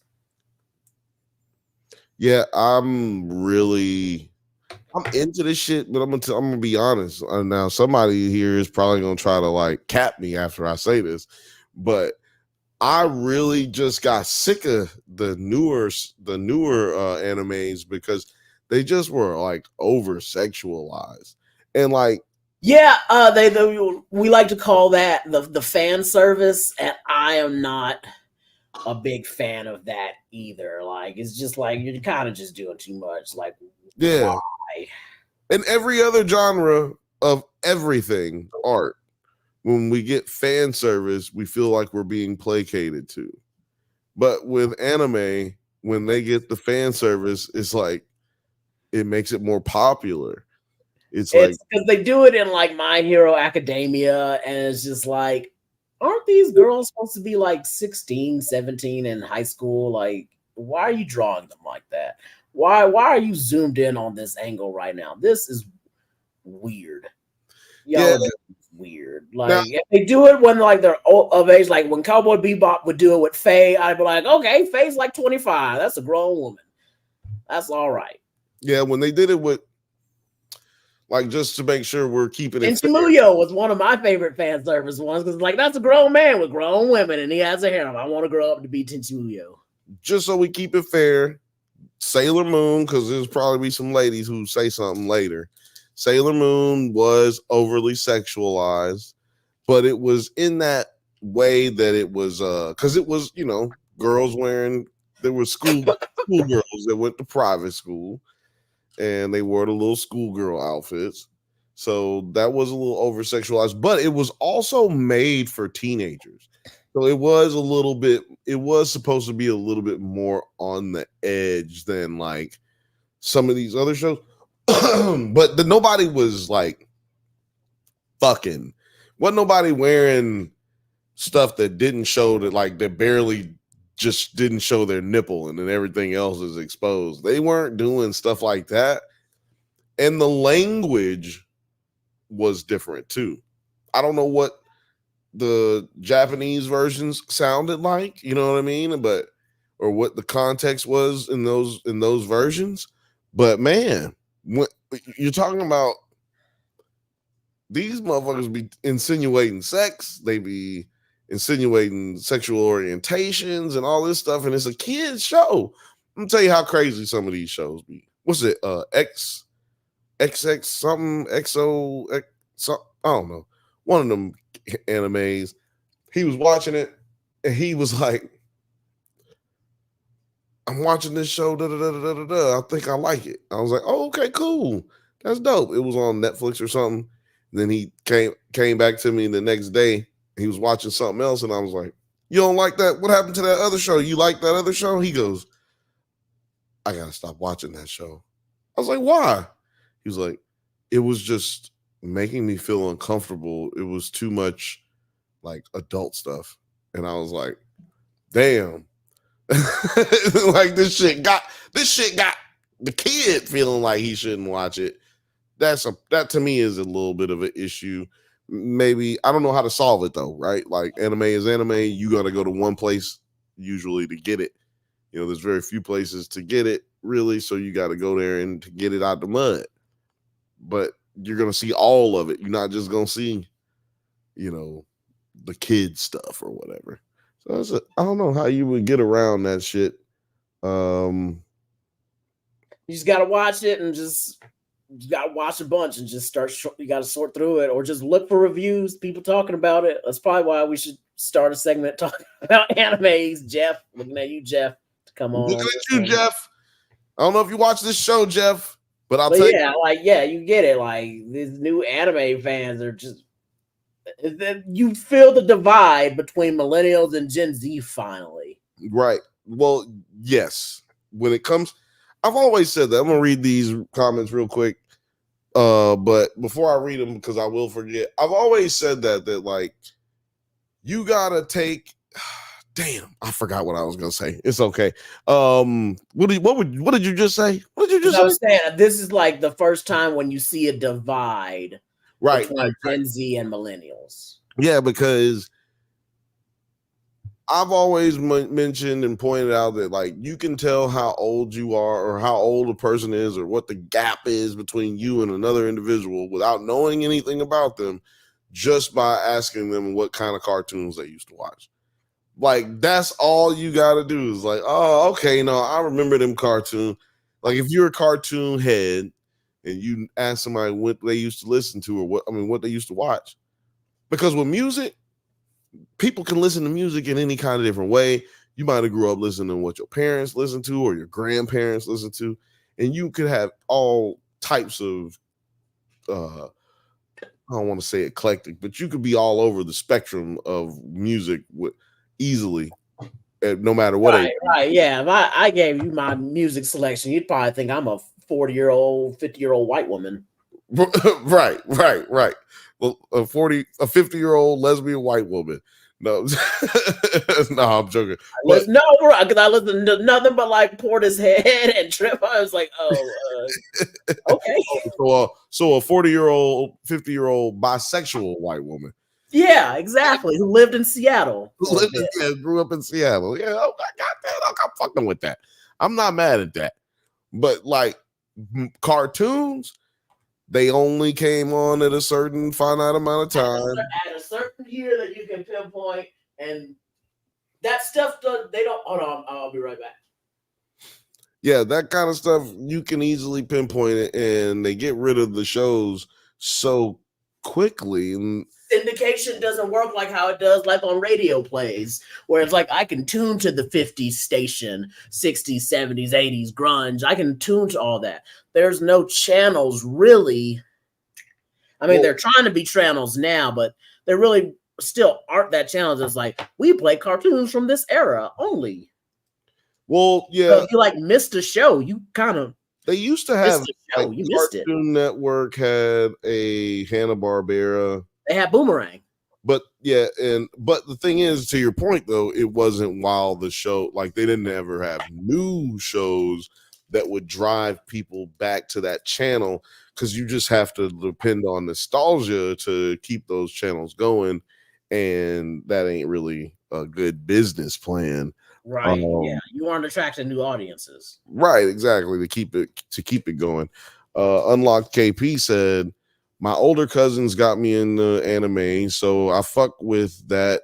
You're talking about new anime fans, not my crowd. Rachel V said she named a good new anime that I haven't finished it, but I'm close to the end of the first season, and I know they're getting probably picked up for another one where it does not have none of that, the weird fan service to it overtly. I mean, it's still kind of there, but it's not like weird. You're talking about Rachel V mentioned Delicious in Dungeon. I think you mentioned that in the group chat one time a few months ago. It was like already like 2 or 3 episodes in when you mentioned it. Yeah, because with Jeff wanted to start talking about animes, and I was like, well, this one just started, pretty popular. I even saw like a billboard for it while in Japan. So I was like, oh yeah, they really pumped. They're really fucking with this. I actually did see a cosplayer at it. I guess we should get back to Comic-Con to see what I did see and what I didn't see. Yeah, let's get back to Comic-Con, because I'm just gonna. Well, hold on, I gotta pull this up because I just see Ed, and Eddie, and I just got to read this comment. So that kind of tells me you're a millennial of those two shows. Yeah, Othelia said Ed, and Eddie, and Kids Next Door was my shit. So hold on though. I'm trying to guess how old Othelius is. Othelius got to be, he's probably 33 or 28. He's anywhere between 28 and 33. Yeah, I put him at the younger end of millennial. Because Kids Next Door, I was too old to be watching Kids Next Door, but I was watching Kids Next Door. You know, I say quote unquote Kids Next Door. I was too old to watch. But Ed, and Eddie came out when I was like in high school. but they kept playing Ed, Ed, and Eddie for a long time. So that's like, I don't know. Yeah, everybody put your favorite cartoons in here and let me know how old you are. Let me guess. Fifth Bantha said He-Man and Thundercats were my jams. Yeah, I need to know. 40s. Definitely in your 40s. Yeah, exactly. Hey, Othelia said, yeah, Bill, you got it. 28. Hey, baby, I'm trying to tell y'all, look, that's the best way to know somebody. That's the best way to like get to know somebody. You learn their age, you know, like what kind of shit they into right off the bat, man. Talking Turd said 80s were the greatest decade. You deep in your 40s. Yeah, you you deep in your 40s, homie. Don't lie. He could be 60, to be honest with you, because goddamn, if he was in college in the during the 80s, then the motherfucker could be like in his 60s out here just pterodactyl pie. Oh, then you're probably like my age, 35, 36. If Rocco's was your shit, you're like 35, 36. Rocco's Modern Life. Shit, dog. That was my shit. Hey, Hef. Oh, he was trying to tell us. Oh, I'm so glad that you love my shit. What? How do you say that? Turn the page. Wash hands. Pterodactyl pie. What? Pterodactyl pie. Pterodactyl pie. Pterodactyl. Hey, pterodactyl boy. Hi. I'm so glad that you love my show. Turn the page. Wash your hands. Oh, Talking Turd says not far from my 60s. That's what I was like, deep. I'm fucking killing this. I got my pterodactyl pie. I told you it was like you gotta be 35, 36. 35. Yeah. I was like, nailed it. We're killing these motherfuckers, man. I'm telling you, this would be a new segment. Like, let us get your age. Tell us your favorite cartoon show. Yo, that might be a really good like segment to do, like man on the street type shit. Yeah, that would be fun for next Comic-Con or something like that. That'd be really cool. Yeah, you gotta tell me what Scooby-Doo, like which version of Scooby-Doo. Yeah, because let me say something. Scooby-Doo I'm gonna tell you right now. I'm gonna tell you my top Scooby-Doos right now. I'm gonna tell you all the ones I watch. You watch Scooby-Doo, then you watch the one where they was going to see the monkeys. There's different seasons. Like they had the one where they hung out with all kind of people. They went and solved crimes with Batman. I like it was like Scooby-Doo and Friends or some shit, and like the Harlem Globetrotters was always really Globetrotters. Yep. I like that segment of Scooby-Doo, but for me, it was a pup named Scooby-Doo. I feel like that was the Scooby-Doo that I grew. Scooby-Doo and Scrappy. But yeah, a pup named Scooby-Doo. Me and Alex sang that shit on the podcast one time, just like because we got caught up and forgot what we was talking about. Just like Scooby-Doo, Scooby. Yeah. That would spin the millennial range right there. Watch the pup named Scooby-Doo. Yeah, but let us know, Rachel, which Scooby-Doo you talking about. Pterodactyl Pie said, hell yeah, love your lives. Unlocked KP said Adventure Time. Oh, you're in your 20s, mid-20s. 5. I'd say you're anywhere from 23 to 25. 23 to 27. And then is that Ben 10? Yeah, these are the ones that we grew up with now. So yeah, okay, Ben 10. I'm going, he's 25. Younger than us. 25. Easy. Even you know what's crazy though? I watched Ben 10. I did watch Ben 10, but for that show, I felt like I was aged out of. But you didn't watch it as a kid. Exactly. That's the thing. It's like, yo, I know Ben 10, I seen it, but I'm like, I wasn't on that shit tough. You know, which another one that I used to watch that'll throw niggas off? Fucking Fairly Odd Parents. I was on Fairly Odd Parents' head. Man, I'm telling you, that was my shit. I watched a lot of Odd Parents. There was a real good Jorgen von Strangle, and what was his wife?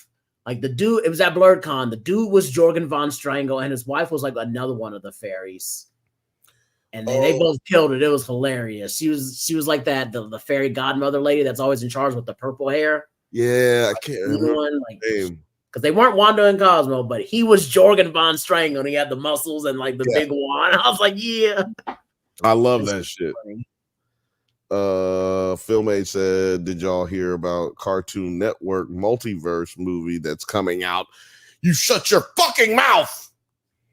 You shut your fucking mouth. What? What? What? Or wait, should I be doing this? Or should I be doing this? Because is this a fake? Is this a deep? Yeah, I don't know. I don't know about that. Is that true? Is that true? I need to know all the facts. Othelia said the Tooth Fairy. Is that what it was? The Tooth Fairy? I remember the Tooth Fairy on there. Was that the Tooth Fairy? Was he the Tooth Fairy? Von, what was his name? Von something. They had an episode with the Tooth Fairy. I think he was. They had an episode with the Tooth Fairy in it. Fifth Bantha said, "I'm here for Cartoon Network multiverse. That could be fun. I am also here for that." Unlocked KP said, 20 the dot, just pour 20 on the dot. 20 on the dot. Boom. 20 on the dot. I thought you were just like a little bit older, but definitely no older than 25. Oh, the Tooth Fairy. That's his girl. That's what he was saying. I got it. I got you. Yeah, Film Age says the movie is called Crisis on Infinite Mirth. They have a teaser image. I might look it up. I might not. It's a lot. You guys don't understand how much stuff I got going on right here. Terry seeing the setup is crazy when you gotta set up. Well, he saw it in Chicago, so it was, it gets confusing. But to pull that up right now, I don't know. Talking Turd, you got your camera ready? I mean, what's going on, big dog? They said, I don't know. I just looked it up, and they're talking about it was going to be shown at Comic-Con, and I was like, no, it was not shown at Comic-Con. Yeah, no, didn't hear anything about that. I did go to one of the Adult Swim panels. It was the one for Rick and Morty, the anime, and then that other new conspiracy show that they're doing with what's her face? The comedian actress. She kind of has like that sad voice. Martha Kelly. That's it. That's her. Oh yeah. Yes, she has a new show coming out. That Junji Ito show based on his book, the creepy anime that he's doing, that finally got its release date after like being in production for about 5 years. Yeah. And then they got like a couple other shows, I think. Nothing too exciting. They're like, their whole big excitement thing was Rick and Morty, the anime, which is like a different whole universe of Rick and Morty. So I guess it's like a universe where they live in an anime time. So you're seeing the animated version, the anime version of Rick and Morty have adventures instead of like our universe C-136 Rick, I believe. I don't know. They just think they got somebody that did anime and was like, can you make Rick and Morty anime and just do your own story? Yeah. You know what? Before, I'm glad you brought that up. Talking Turd, turn on your camera, and then when you're ready, hit me with a thumbs up. I'm glad you brought that up because I'm curious to ask you, what do you feel about the Rick and Morty anime? Do you feel like that was necessary or that is necessary? I do not feel like it's necessary at all. Hold on a second. Because I want to get everything you got to say on that, because it is not necessary, I don't think. But we got somebody at the door. Oh, snap. It's Talking Turd. He's here to talk turds with you guys. Hello, hello. Thank you very, very much for welcoming me and having you on the show. I wasn't planning on coming on camera. I'm looking a little bit old in red with the lighting in here. I was going to hide behind my little avatar, but let's plunge in the deep end and reveal myself. This could be an exclusive if I ever get more than 20 subscribers. Oh yeah, But, that's definitely. you're gonna have 100,000 subscribers after this. I doubt it. I've been doing YouTube for like 10 years and had more channels and videos removed for various violations that YouTube make up if they feel the need to make up violations to delete your content, as I'm sure other YouTube creators may have experienced over the past. And some people can get away with some things and some people that they get censored. But I've been watching you guys for a few weeks and you've sort of taken me back to my days of frequenting comic book shops and sort of talking shit over the counters. And I spent a lot of time growing up involved in comic book stores in the sort of whole realms of geekdom, but left it behind some years ago. I sort of rekindled a little bit of something that was left dormant within me, and I sort of left the UK nearly 20 years ago, and unfortunately it costs an awful lot of money to ship comic books and action figures and other sort of stuff, so I had to leave sort of my collection at home and ended up That's a sad story. Yeah, going a little bit cold turkey, but I lived for nearly 15 years sort of nomadically around the United States, Canada, and now down in Mexico. But you know, a little bit of geek nostalgia, I think most Gen Xers will tell you, goes a long way. When you get to a certain age where you have to sort of sit down and push to piss, then you sort of have fonder memories of He-Man and Thundercats and... It will happen. You laugh now. I mean, I'm glad you shaved your head. So I'm laughing because it does happen now. It's starting real slow. But it's like, he's telling me the truth. I can either laugh or cry about it. Yeah, I mean, goodness grief. I was like in my late 30s when my hair started to fall out, and for like my entire 40s, I wore a cap to try and hide it, and it's a very hard thing to do. Oh, that's why like I had the big thick fro, and it looks thick when I have a lot of hair, but when I got it down to where it was like 2 inches and lower, I was like, oh my God, I'm thinning. I've lost so much hair. My afro acts like a cover, like a comb over. It's like the black man comb over version. I was like, I am balding. Yeah, I think like if you have an afro, you can pull that up. When you sort of are a white dude and you start going for the comb over, you look like the white van free candy. Do you want to see some kittens sort of look? And unfortunately, I have a lot of tattoos as well, and it depends what part of town or where I am. I sometimes get mistaken for American History X. Like, look at that white boy with his skinhead and his tattoos. Got to be a racist Nazi. Get the fuck out of here. And I'm like, no, I don't have hair because I'm old. Hello. And they're like, oh, never mind. He's not from here. Never mind. Yeah, as soon as you open your mouth, I bet you notice like dramatically change as soon as you speak. Like they'll probably think of you exactly like what you said, and then you like just hit them with a sentence like, "Hello, love, how are you?" And you just see their face change. Like, oh, never mind. Yeah, you know yeah, very much so. I mean, are you both? I know, Bill, right? You're in Los Angeles. I spent a lot of time in and around Los Angeles, and I lived in Boyle Heights for a while. I guess you know Boyle Heights. That's crazy. That's really close to where I am right now. Very close to where there's a Motel 6, I remember, on Soto, and I think it's the 101. Around that area, I was living around there. The 110.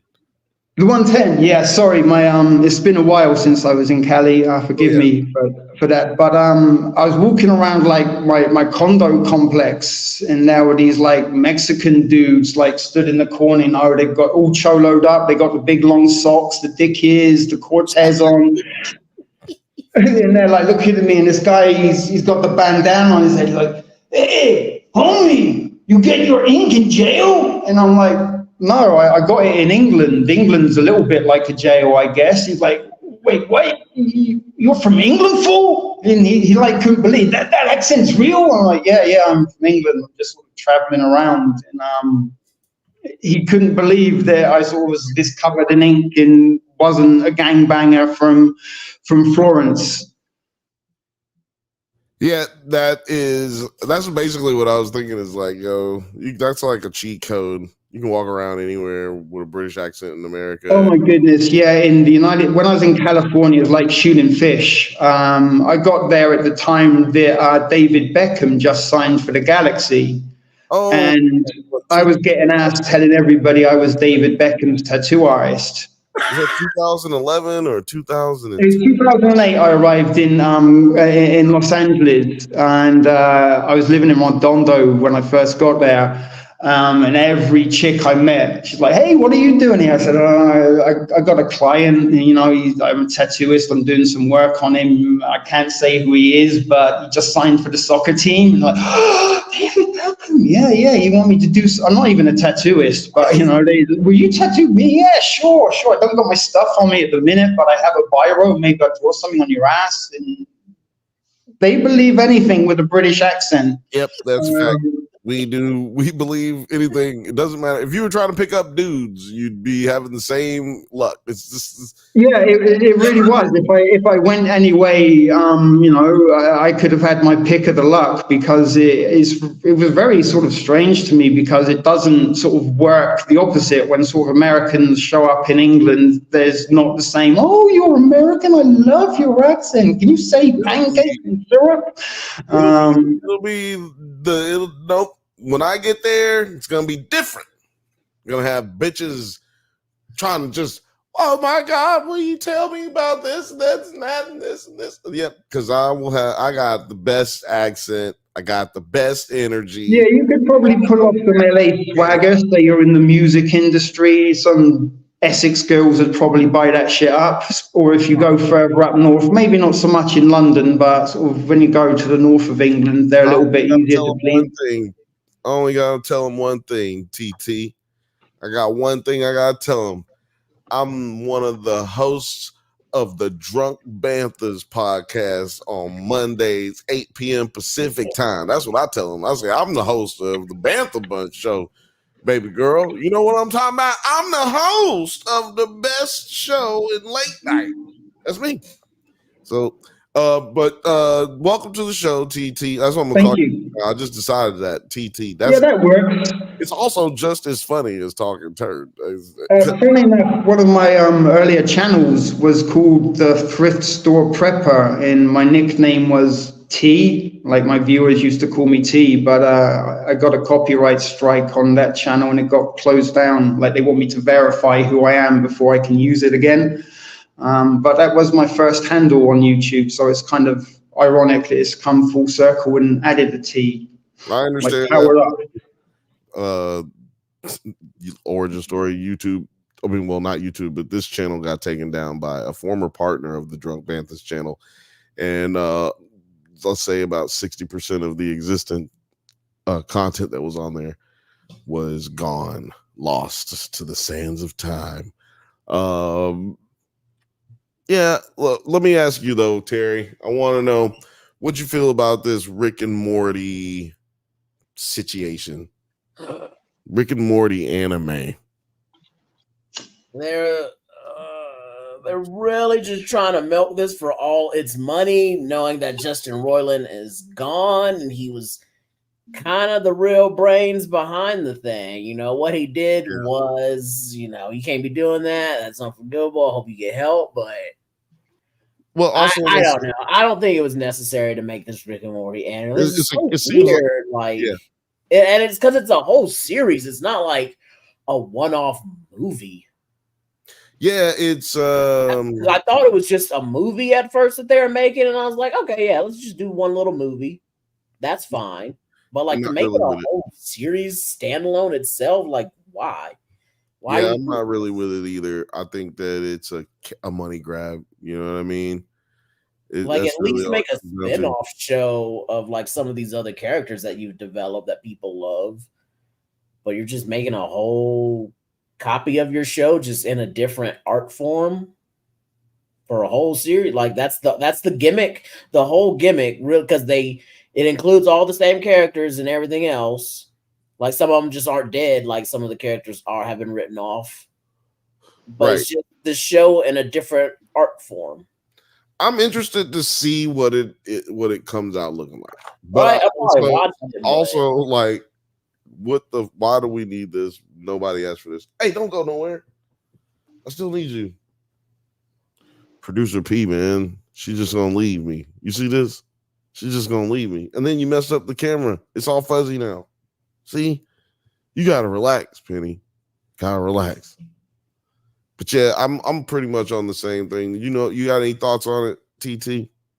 I like the series Rick and Morty. I'm not as obsessive about like watching content or reading comic books as I once was, but Rick and Morty is something I found quite enjoyable. It's just very, very bizarre. Rick is well, he's maniacal, right? He's like crazy. Some of the shit he comes up with in some of his plans.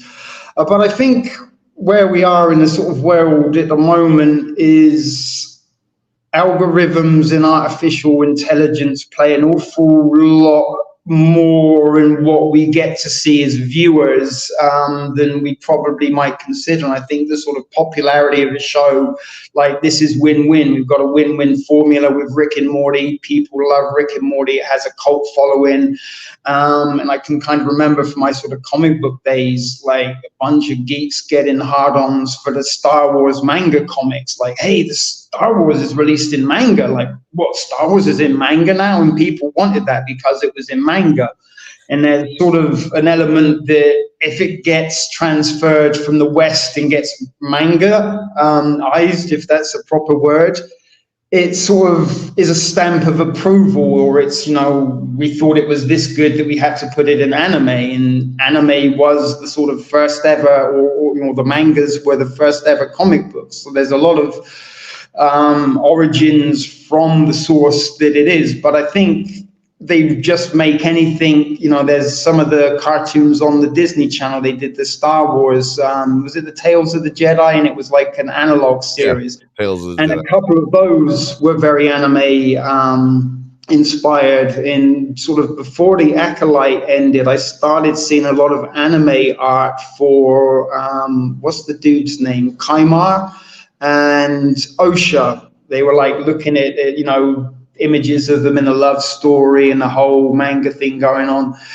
And it has an audience, and it also has an audience to sell. They're all about making money. They're not about making content that we enjoy. If it doesn't make money, they're not going to be interested in it. And I think, making a manga version of something opens it up to a new market as much as it provides new content to enjoy.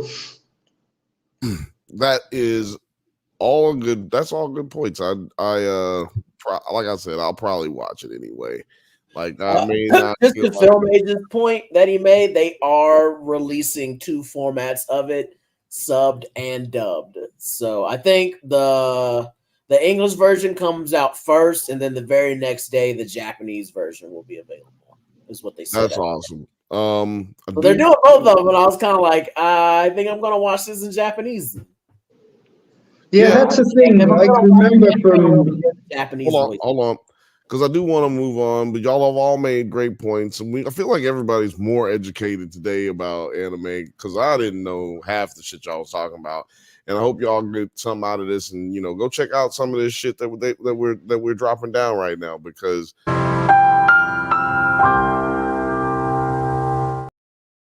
But at any rate, I want to move on to this other topic. Because I kind of want to talk about the biggest thing that happened at Comic-Con that I do not like.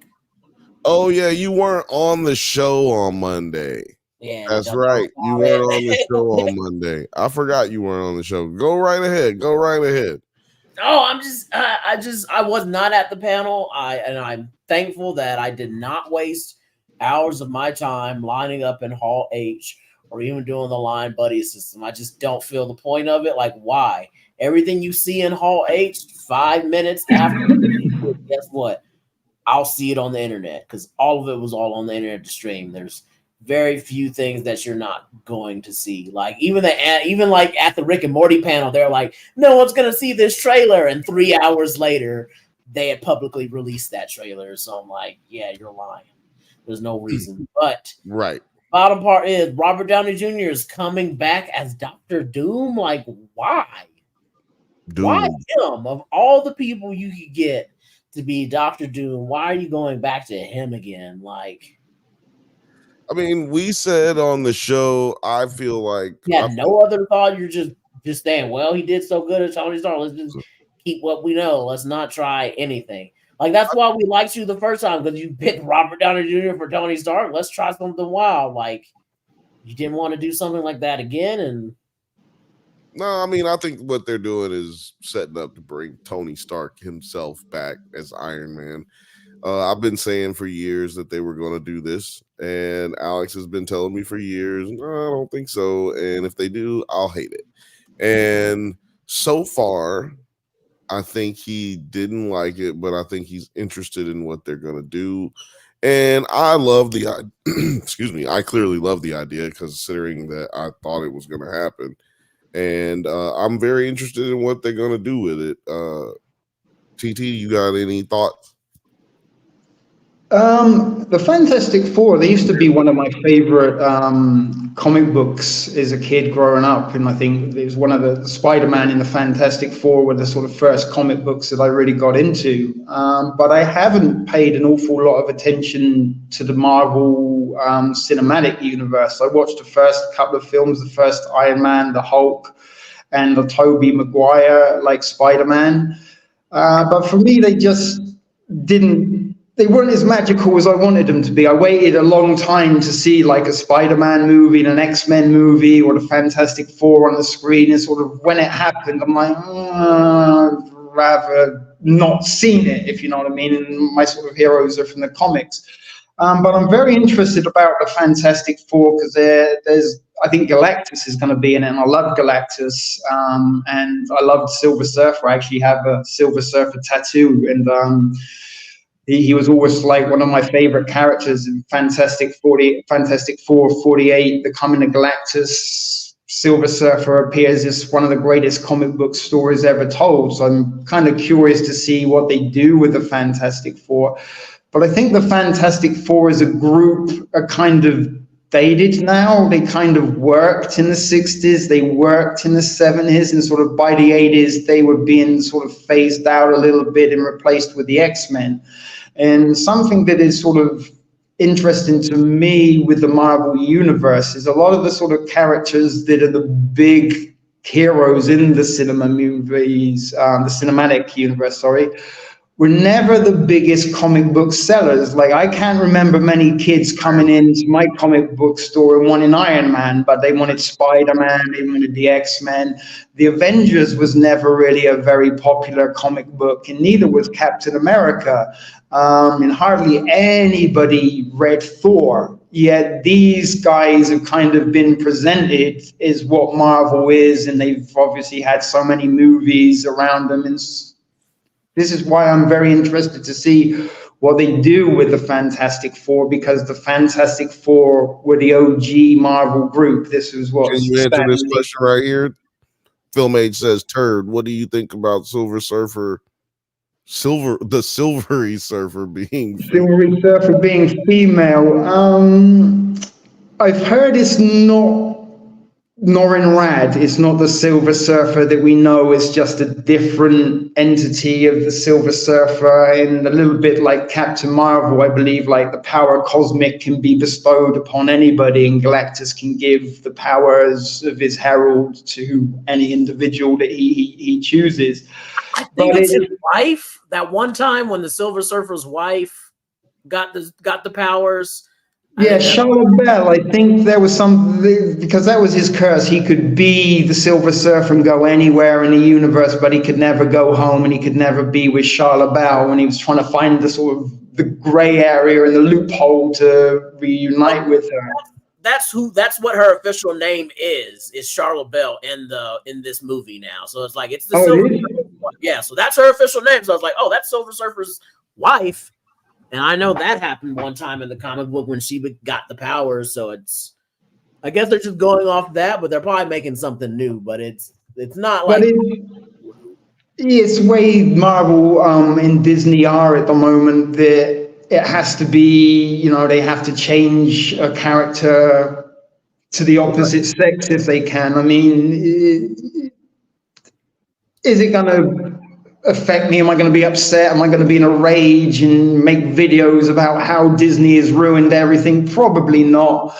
But the Silver Surfer is one of my characters, and if they made Han Solo into Hannah Solo, I'd be a little bit upset. You know what I mean? So I'm not that keen on it, but there is room within the universe and the canon for the Silver Surfer to be anyone other than Norrin Radd, although the Surfer is Norrin Radd, right? That's who he is.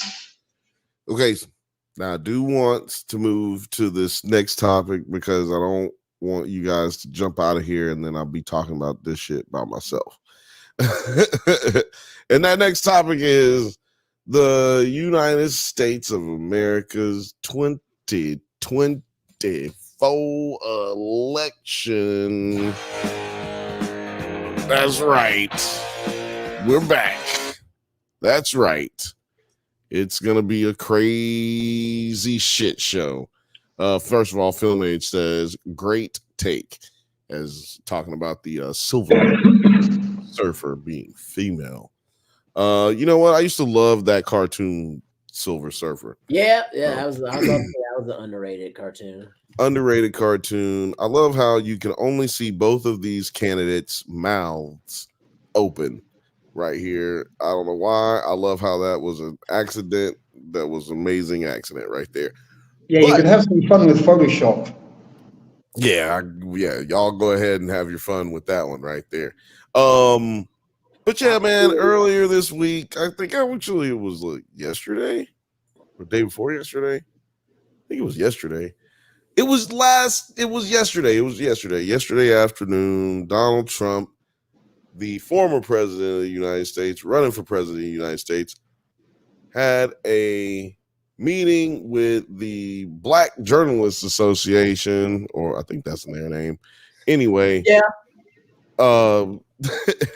This motherfucker went there to hang out with them. Let me see if this video here plays a little bit of what happened here. So appreciate you giving us an hour of your time. I want to start by addressing the elephant in the room, sir. A lot of people did not think it was appropriate for you to be here today.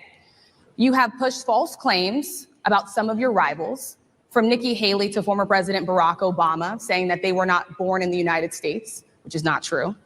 You have told 4 congresswomen of color who were American citizens to go back to where they came from. You have used words like animal and rabbit to describe Black district attorneys. That's true. You've attacked Black journalists, calling them a loser, saying the questions that they ask are, quote, stupid and racist. To be fair, he says You've that had about dinner everybody. with a white supremacist at your Mar-a-Lago resort. So my question, sir, now that you are asking Black supporters. Also, Kanye was also at that same meeting with the white supremacists. To vote for you, why should Black voters trust you after you have used language like that? Well, first of all, I don't think I've ever been asked a question so in such a horrible manner. First question. You don't even say, hello, how are you? Are you with ABC? Because I think they're a fake news network, a terrible network. I love this shit. And I think it's disgraceful that I came here in good spirit. It's a terrible network. I've came here in good spirit. Then you want to railroad me. This is crazy. He clearly has never been around more than 4 Black women at a time. I love the Black population of this country. I've done so much for the Black population of this country, including employment, including opportunity zones with Senator Tim Scott of South Carolina. Y'all know what an opportunity zone is? Audience. Do y'all know what an opportunity zone is? That's what I want to see. Well, hold on. I'm going to talk about the audience in just a second. Which is one of the greatest programs ever for Black workers and Black entrepreneurs. done Just so wanted to get much. to this And, point you right know, and here. I say this, historically black colleges and universities were out of money. They were stone cold broke. And I saved them and I gave them long-term financing. He gave them $500 million, and but Biden gave them $16 billion. Not saying he's not wrong, but also it was like a small step to a rocket. It's a small step to get into a rocket and go to space. And nobody else was doing it. I think it's a very rude introduction. I don't know exactly why you would do something like that. And let me go a step further. I was invited here and I was told my opponent, whether it was Biden or Kamala, I was told my opponent was going to be here. It turned out my opponent isn't here. You invited me under false pretense. And then you said, you can't do it with Zoom. Well, you know, where's Zoom? She's going to do it with Zoom and she's not coming. And then you were half an hour late, just so we understand. I have too much respect for you to be late. They couldn't get their equipment working or something Mr. was President, wrong. I would love I think if you it's can a answer very the question nasty on your rhetoric question. and why you I have believe that answered the black voters question. can trust you with another I 4 have years. been the best president for the black population since Abraham Lincoln. Better That's than my answer. It's wild, bro. So I had to play that little bit. Let me move this over here. And bing bong. Okay. So yeah. By the way, I just remembered, for y'all who are watching, shout out to everybody who's watching. Damn, y'all hanging out with us. It's late everywhere around the world right this moment, and you're still kicking it with us. And if you want, you can go to call our little voicemail hotline. I'm going to take all the little voicemails and I'm going to make a video and I'll post it. You can express yourself in any way, shape, or form. I'm going to post it on the internet. And if you just want to talk, just get something off your mind. So it's a lot of crazy shit going on in the world right now. And if you just need time to talk to anyone, I'm going to be listening to all of them. So don't trip. Like, it's not like you're talking into a void. And so if you ever need somebody to talk to, or if you just feel like talking shit, or if you want to tell me that I'm terrible at my job, go ahead. Use this number. It's 323-680-4101. That's 323-680-4101. It's the Bantha Bunch hotline, and we talking good shit on there. So yeah, man, how did y'all feel? I'm gonna let Terry go first. What was how you feel about this This was definitely the most. Well, I think this is probably the only clip I tuned in for. I didn't really watch most of it because I knew exactly how this was gonna go. It's like you hear him speak so many times, you know exactly what he's gonna say, no matter what the question is. He only has so many phrases to retort with. So I was like, yeah, that's typical. But like I said, what I'm really curious about is looking at this audience, so I can make sure that they're either laughing with him or they're pretty much laughing at him. Because I'm just not. I would just expect more people to be like, "You lying," just like in the audience. If it was really a heavily black audience in Chicago, I would just expect more catcalling towards him when he would say something that was wrong. So that's just like, I have to see this audience to see, like, yeah. What happened is, who the hell came? Where was this at? It was in Chicago. I can't remember. It's the National Association of Black Journalists. Got the shit backwards. The NABJ. And they're in Chicago. I don't know where exactly they are. But there's a mix of people here. You could buy tickets, if I'm not mistaken, to go to this event. And they did have a lot of issues with the sound that has nothing to do with the journalists who were there. I don't know if he realizes that, but right about y'all were late. I'm like, no, yeah, they were a little late. It was a crazy situation. They were supposed to have Kamala on there, but Kamala said she wasn't going to be on there. And then they asked her to do it Zoom, and she turned that down. So it wasn't like Kamala didn't want to be there. She was speaking to her sorority sister, like, function that they had going on. So he was right on some of those parts, but that's it. Like Donald Trump, there's always lies riddled with a little bit of the truth. But he also like talked shit about these. This went on for 39 minutes. No, 36 minutes and 27 seconds. I mean, you could just drop a needle on the video for it and you're going to find some crazy hot takes. But to your point about the crowd, it was a mixed crowd. You could tell that when, like, sometimes he would say something. At the end of it, there was a big round of applause. But at the same time, like, throughout the whole thing, you did have people, like, gasping, like, I can't believe he just said that shit. And you had people, like, being like, you're a liar. But then you have people like, shh. But you know what I'm saying? Like, that could be mixed because you could have black people trying to tell you, there might be a black person who says you're lying, but then there's a black person saying like, shh, be quiet, man, let this nigga speak so then we can get this nigga, like, this nigga killing himself on stage, like, shut up, like, let him say what he gonna say. But at the same time, you can hear people clapping when he says certain things. So I think it was just because you could purchase tickets to it.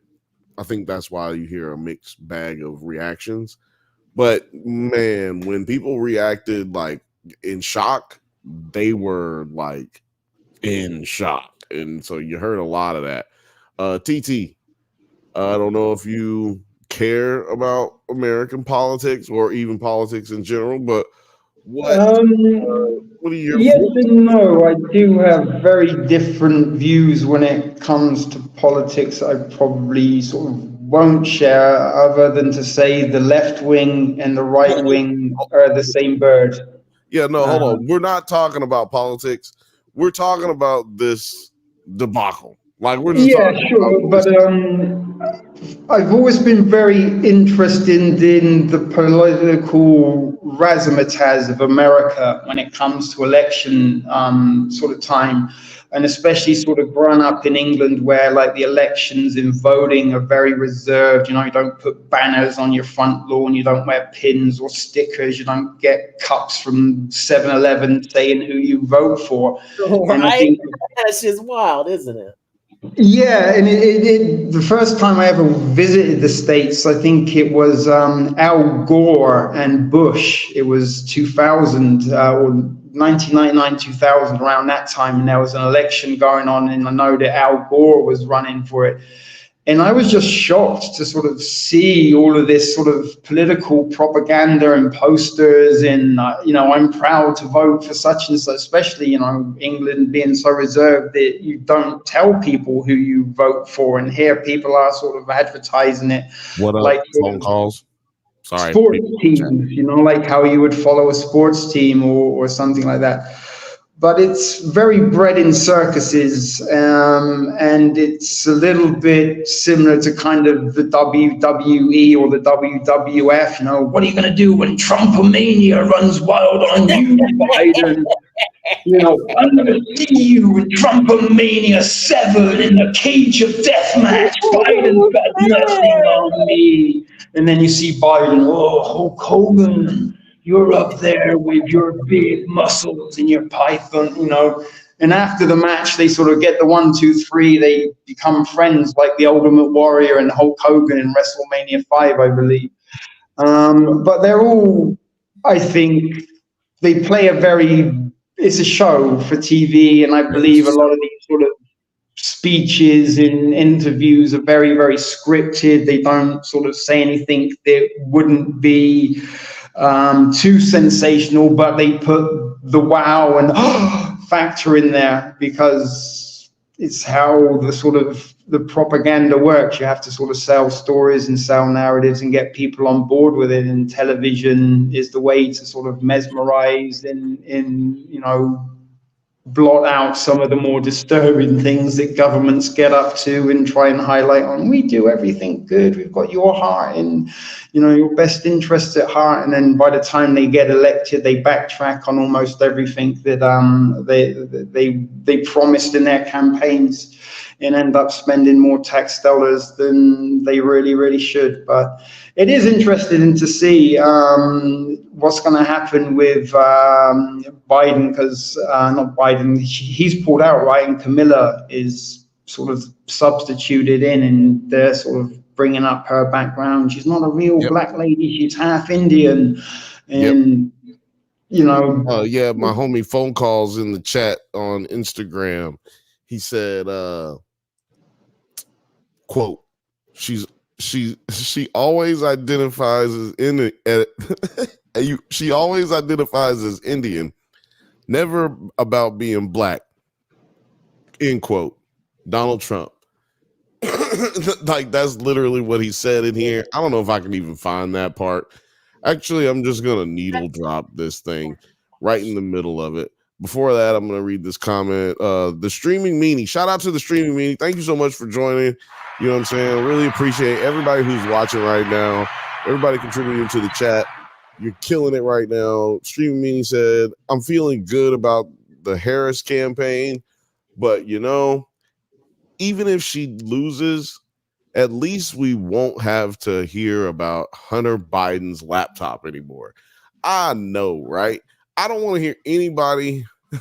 If you don't believe in, like, basically what I'm trying to say is, if you believe that revenge corn is a crime, then you should believe that Hunter Biden should be left alone.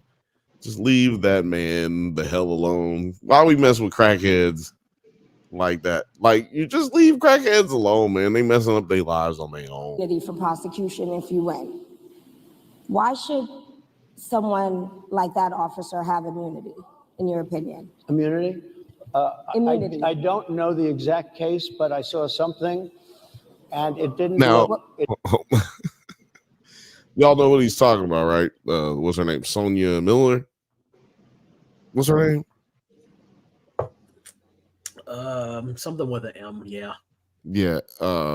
Macy. Mace. Is it Massey? Put it in the chat, guys. Help us out. Macy. Morgan knows. But yeah, she was tragically shot in Chicago when she called the police. And they barged through her home and killed her in her kitchen. This is his response. I don't know the exact case, but I saw something, and it didn't look good to me. It didn't look good to me. Are you talking with the water, right? Yeah, well, police unions are not backing this person either. Okay. But again, why would they're going to be charging? Now, last week, y'all asked me about it. Asked me if I saw it. I think they released it last week. This is a week to the day. And I was like, no, I didn't see it. And everybody jumped on me. But look, at least I was like, she needs to have seen it. She needs to have spoken on it, being Kamala. But now you got this turd basically saying he hasn't seen it. It's been over a week. You want to be president, and you ain't even focused on one of the main news stories in all of the United States of America. That's kind of wild. The officer, I guess they're charging the officer. So why should he receive immunity? Well, he might not. I mean, it depends. It depends on what happens. I'm talking about people that are much different cases than that. We need people to protect ourselves. And by the way, in Chicago, as an example, a few weeks ago, July 4th weekend, they had 117 shootings and 17 deaths. Nobody wants that. Nobody wants that. We need to have our police officers have the respect and dignity back. Don't know what that has to do with the question she asked. In this particular case, I saw something that didn't look good to me. I didn't like it. I didn't like it at all. So can you get a little more specific back to the immunity question? Who would make those well, right now, for the most part, people are protected by their unions, by their police unions, or by their police departments. But I'm saying if I felt, or if a group of people would feel that somebody was being unfairly prosecuted because the person did a good job maybe with crime or made a mistake, an innocent mistake. There's a big difference between being a bad person and making an innocent mistake. But I'm gonna actually let it keep going. If somebody made an innocent mistake, I would want to help that person. What would those exceptions be? What would determine You an go innocent after mistake? somebody and it's a very close call and it's very dangerous. Very And, close they call.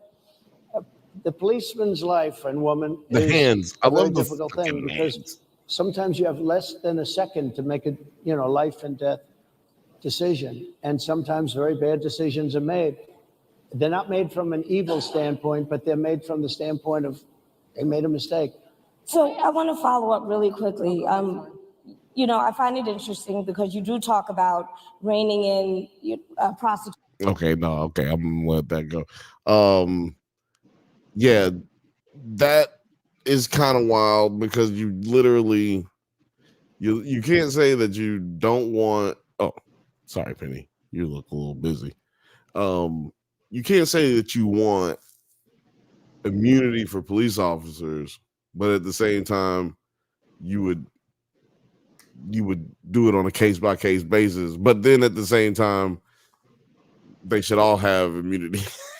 Like, he sounds like Rick James in that episode of Dave Chappelle show where he was like telling them that he didn't step on Eddie's couch, but then he was like, yeah, I remember stepping on Eddie's couch. I fucked this couch so he can get a new couch. TT, what you think about these debacles, man? This collapse of American, well, not none of that shit.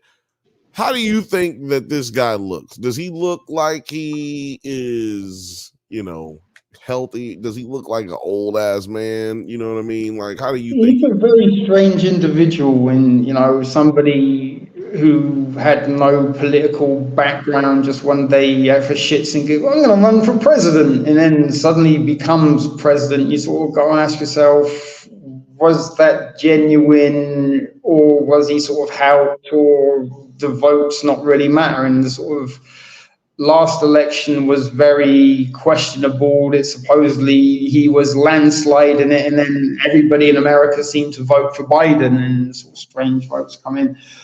But he doesn't come across as a politician at all. And he sort of comes across as sort of a used car salesman, because that's what he is. He's a salesman. He was an entrepreneur. He sold things and made a lot of money. And he's very good at sort of saying things to sort of sell ideas.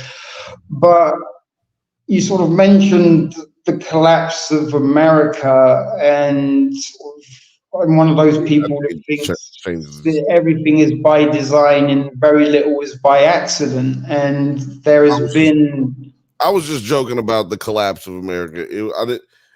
Because I wasn't going to say collapse of America. I was going to say the collapse of American decorum, like of the inability to just have a conversation without like trying to be gotcha or trying to just like avoid, like, I'm not going to just be combative with you because we're having a conversation and we disagree. She's just at, in this situation, she's just asking them, or they're just asking him questions, but he can't even sit there and just answer the question. He just has to come back with combative nature. But I was really more so asking you about, like, so before Biden bowed out of the election, everybody was talking about how old Biden was and he needed to get out. But I was always talking about how, Trump is only like 3-4 years younger than Biden.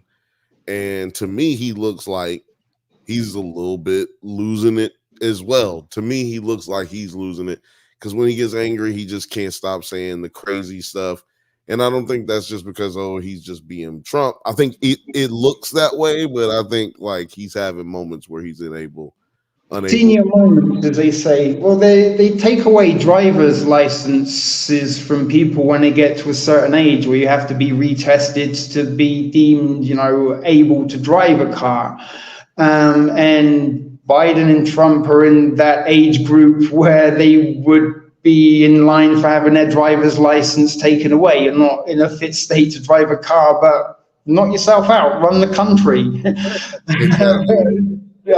Do we need sort of younger minds and younger people in charge? And who, these you get to choose the elections and the ballots who you vote for, but who kind of selects who you get to vote for. You don't get to vote for who you get to vote for. You just This get year to vote. is actually the fact that actually this is the first time we didn't have any primary really on either side. Like they had a fake primary in the Republican Party because Trump didn't participate in any of the debates. So yeah, this is the first time in history that we just said, okay, it's just gonna be these two guys again. You use two guys, you're fighting each other again. You're going back up against each other. Get into the fucking ring and just it's like a cockfight. And one cock was way bigger and a little bit younger than the other, and now we got a different cock in there. But actually, I guess she's not a cock because she's a she. She's just Should be a hen. yeah, she's a hen, and she coming in with like 2 hooks on her claws. Though she got them. Well, the female of the species is generally more deadly than the male. Terry. A lot of them. Yeah, exactly. Yeah, exactly. Terry, man. What you thinking, man? What you thinking, man? Because actually, I'm gonna ask you 2-part question. How you feel about Trump's sanity? Not just like normal. I'm talking about his age and whatnot. How you feel about that? But also, do you think Kamala Harris can win this election? Yeah. Biden was way too fucking old. Props to him for finally bowing the fuck out and doing the right thing. Will Trump do it? Fucking no, and he needs to too. Well, they're way too fucking old. Like when you can't be an air traffic controller past the age of 64, and that's just that's just playing air. Like you're trying to run a whole nation, and we force retire people. The presidency doesn't have a forced retirement. That's crazy. I even feel like Kamala's too damn old because she'll be 64 after her first term. So I'd be like, nope, you can't run a second term either. You're too fucking old. Well, you mean after her? So you're saying she shouldn't be a second term president because she would be too old as well. Yes. Yeah, but for now, fine. But yeah, like you were saying, this is weird. We really didn't. Like, yeah, Trump should not have been able to be on the ballot because he did not participate in the primary. None. And we didn't have a Democratic primary either. We're just like, we're just gonna give it to Kamala. Everybody knows. It just was like, what? I can't vote. There's no other Democratic for this. What the fuck? So that's not the situation. Well. First of all, I mean, I get it because I don't know. Well, this is the thing. I'm going to explain it. So Biden obviously just decided he was going to run, and basically when that happens and the incumbents in there, everybody just got to bow out. That's basically what everybody did. They were like, okay, we're just going to let this nigga run. So then it becomes a situation where he has to bow out no matter how bad he deteriorates. And we saw it all happen. It's kind of actually sad if you think about it. We were watching a bunch of people prop up a dude knowing that he was too old to really do anything. And all of it was because they all like their jobs being in the White House. That's really all it comes down to.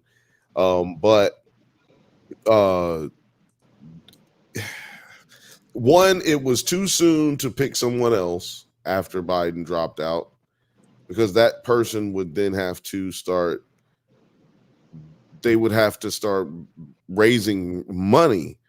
And because they couldn't just transfer over the money that he had raised already to another campaign.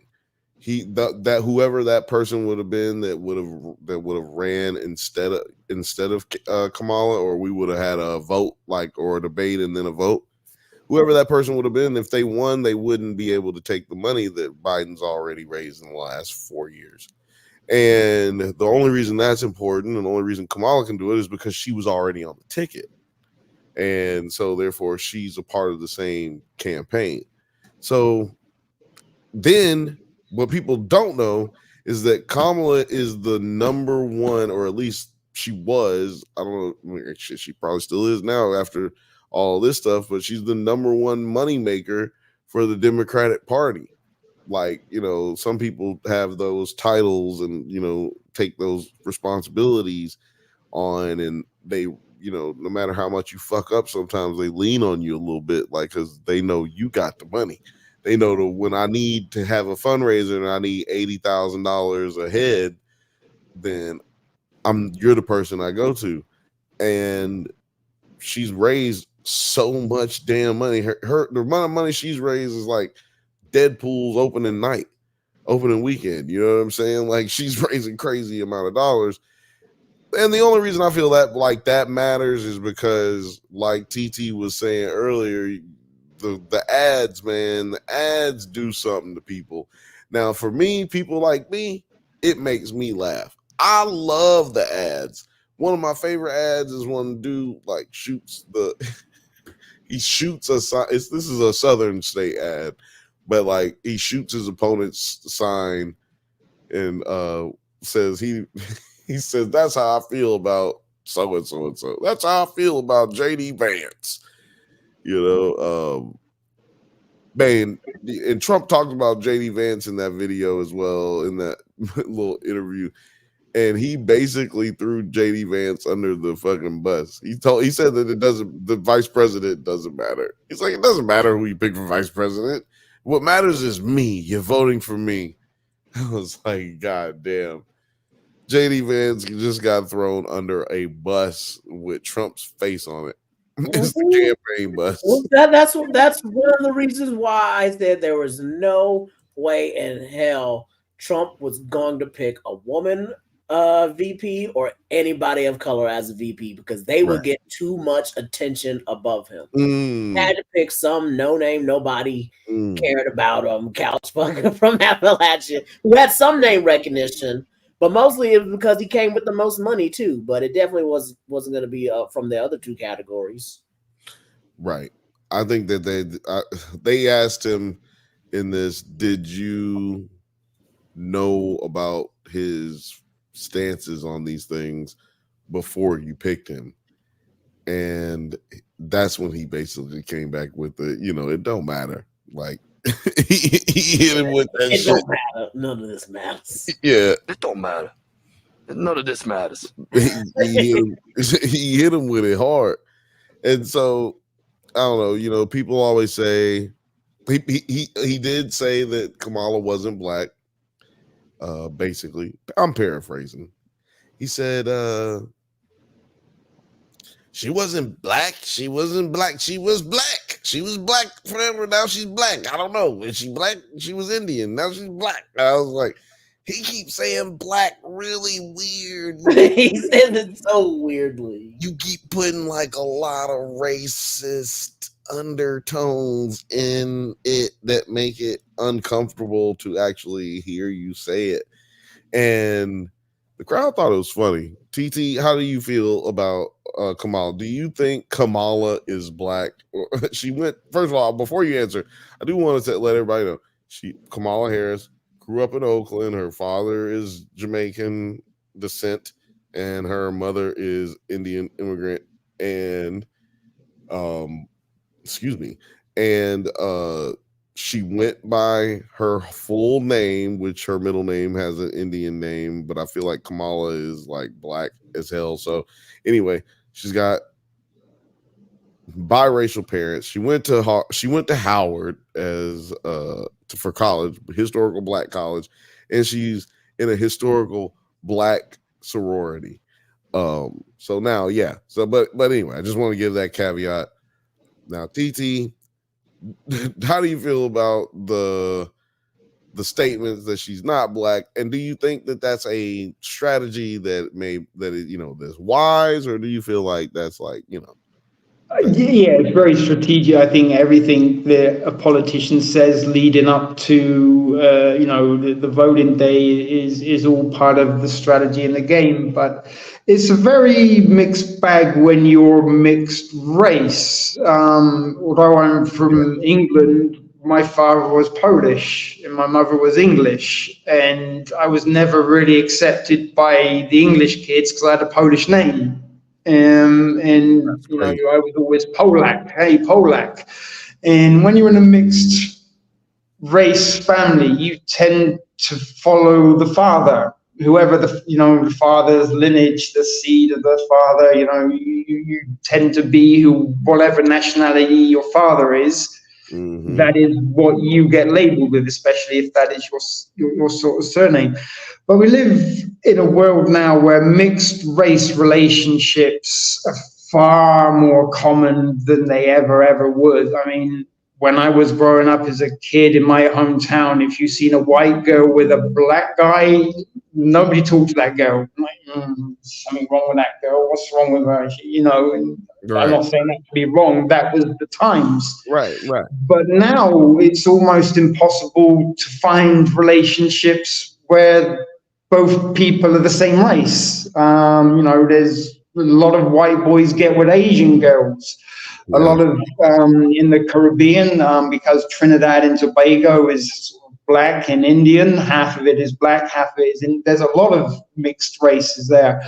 So it's hard to say you're not one or you're not the other. And I do know that there are some black people that don't like mixed race black people. Well, you're only half black. For the example, the girl that was in Star Wars, the Acolyte, Amandla Stenberg, is that her name? Mm-hmm. She was coming out that she was all black, but I saw some videos from black people criticizing, you ain't black, girl, you half white. You need to be, embracing your white roots.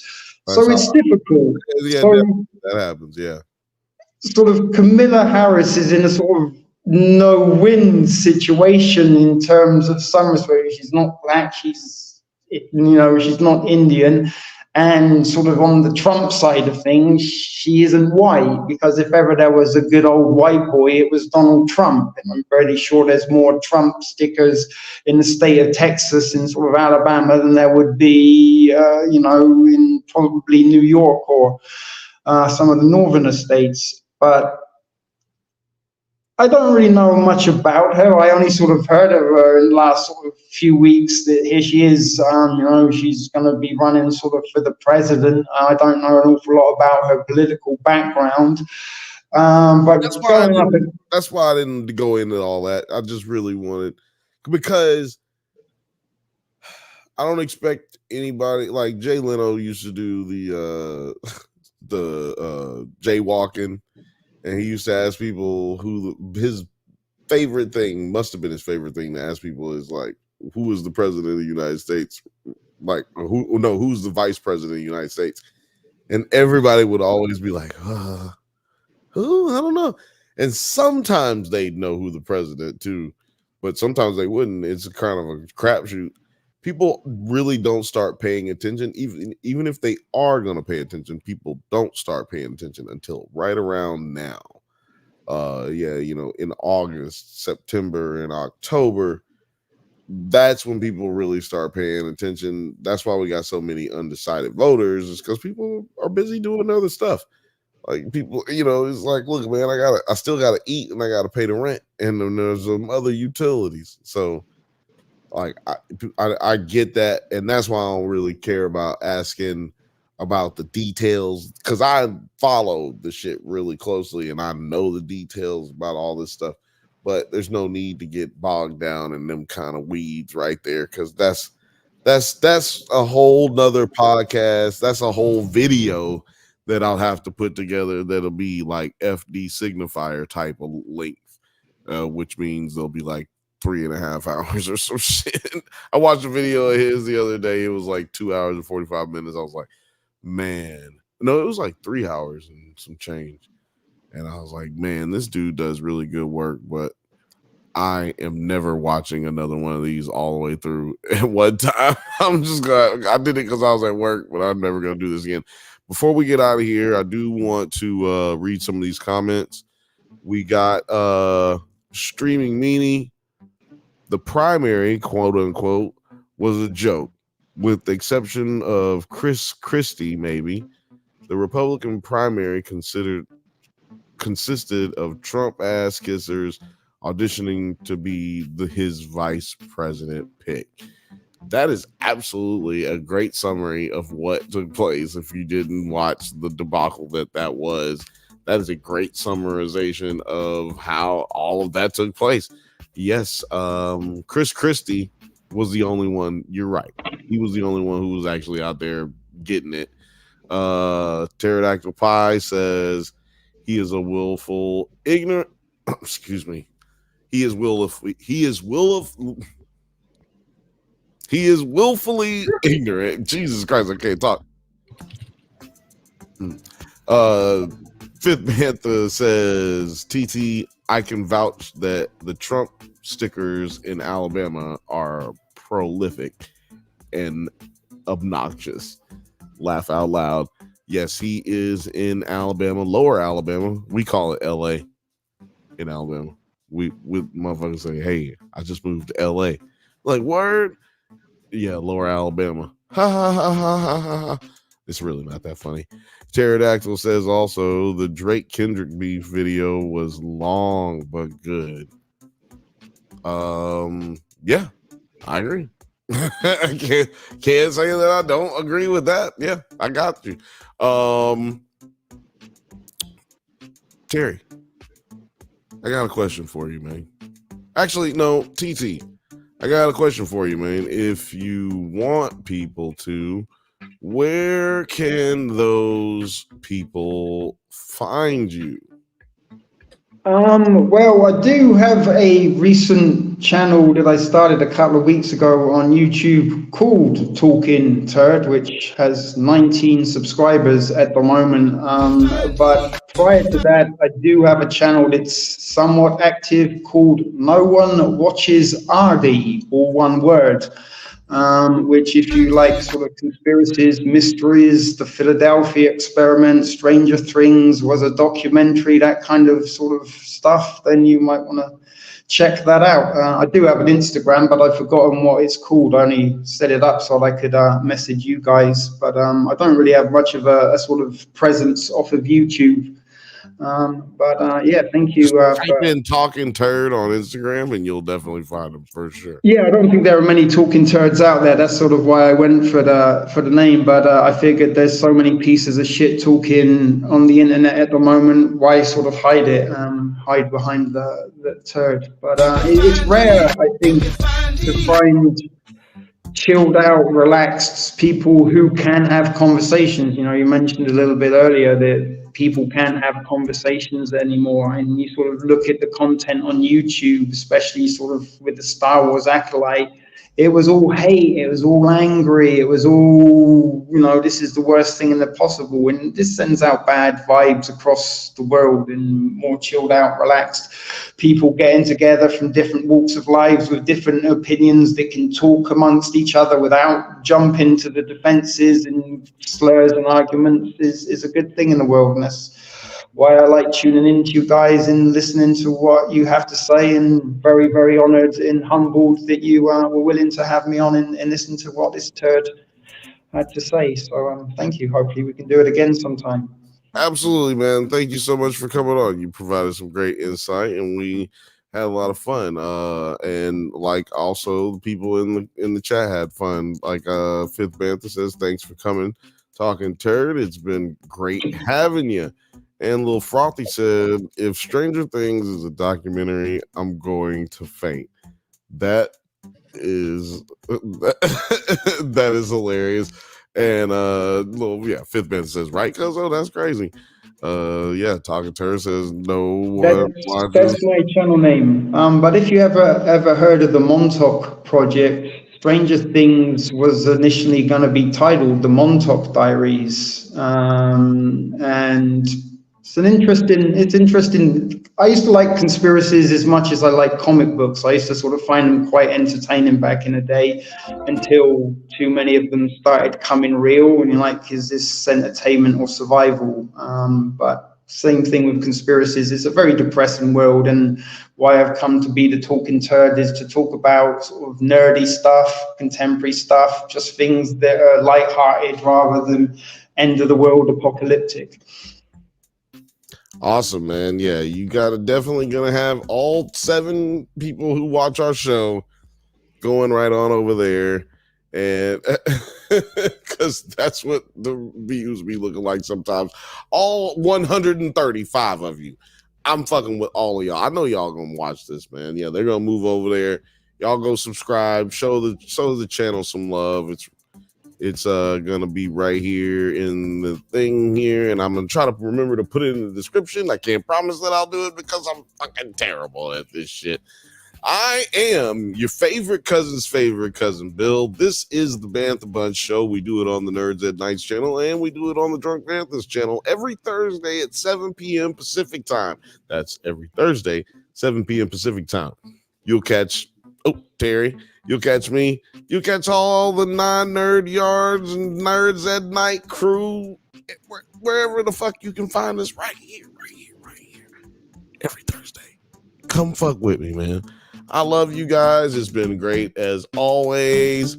And we getting the fuck up out of here, dog.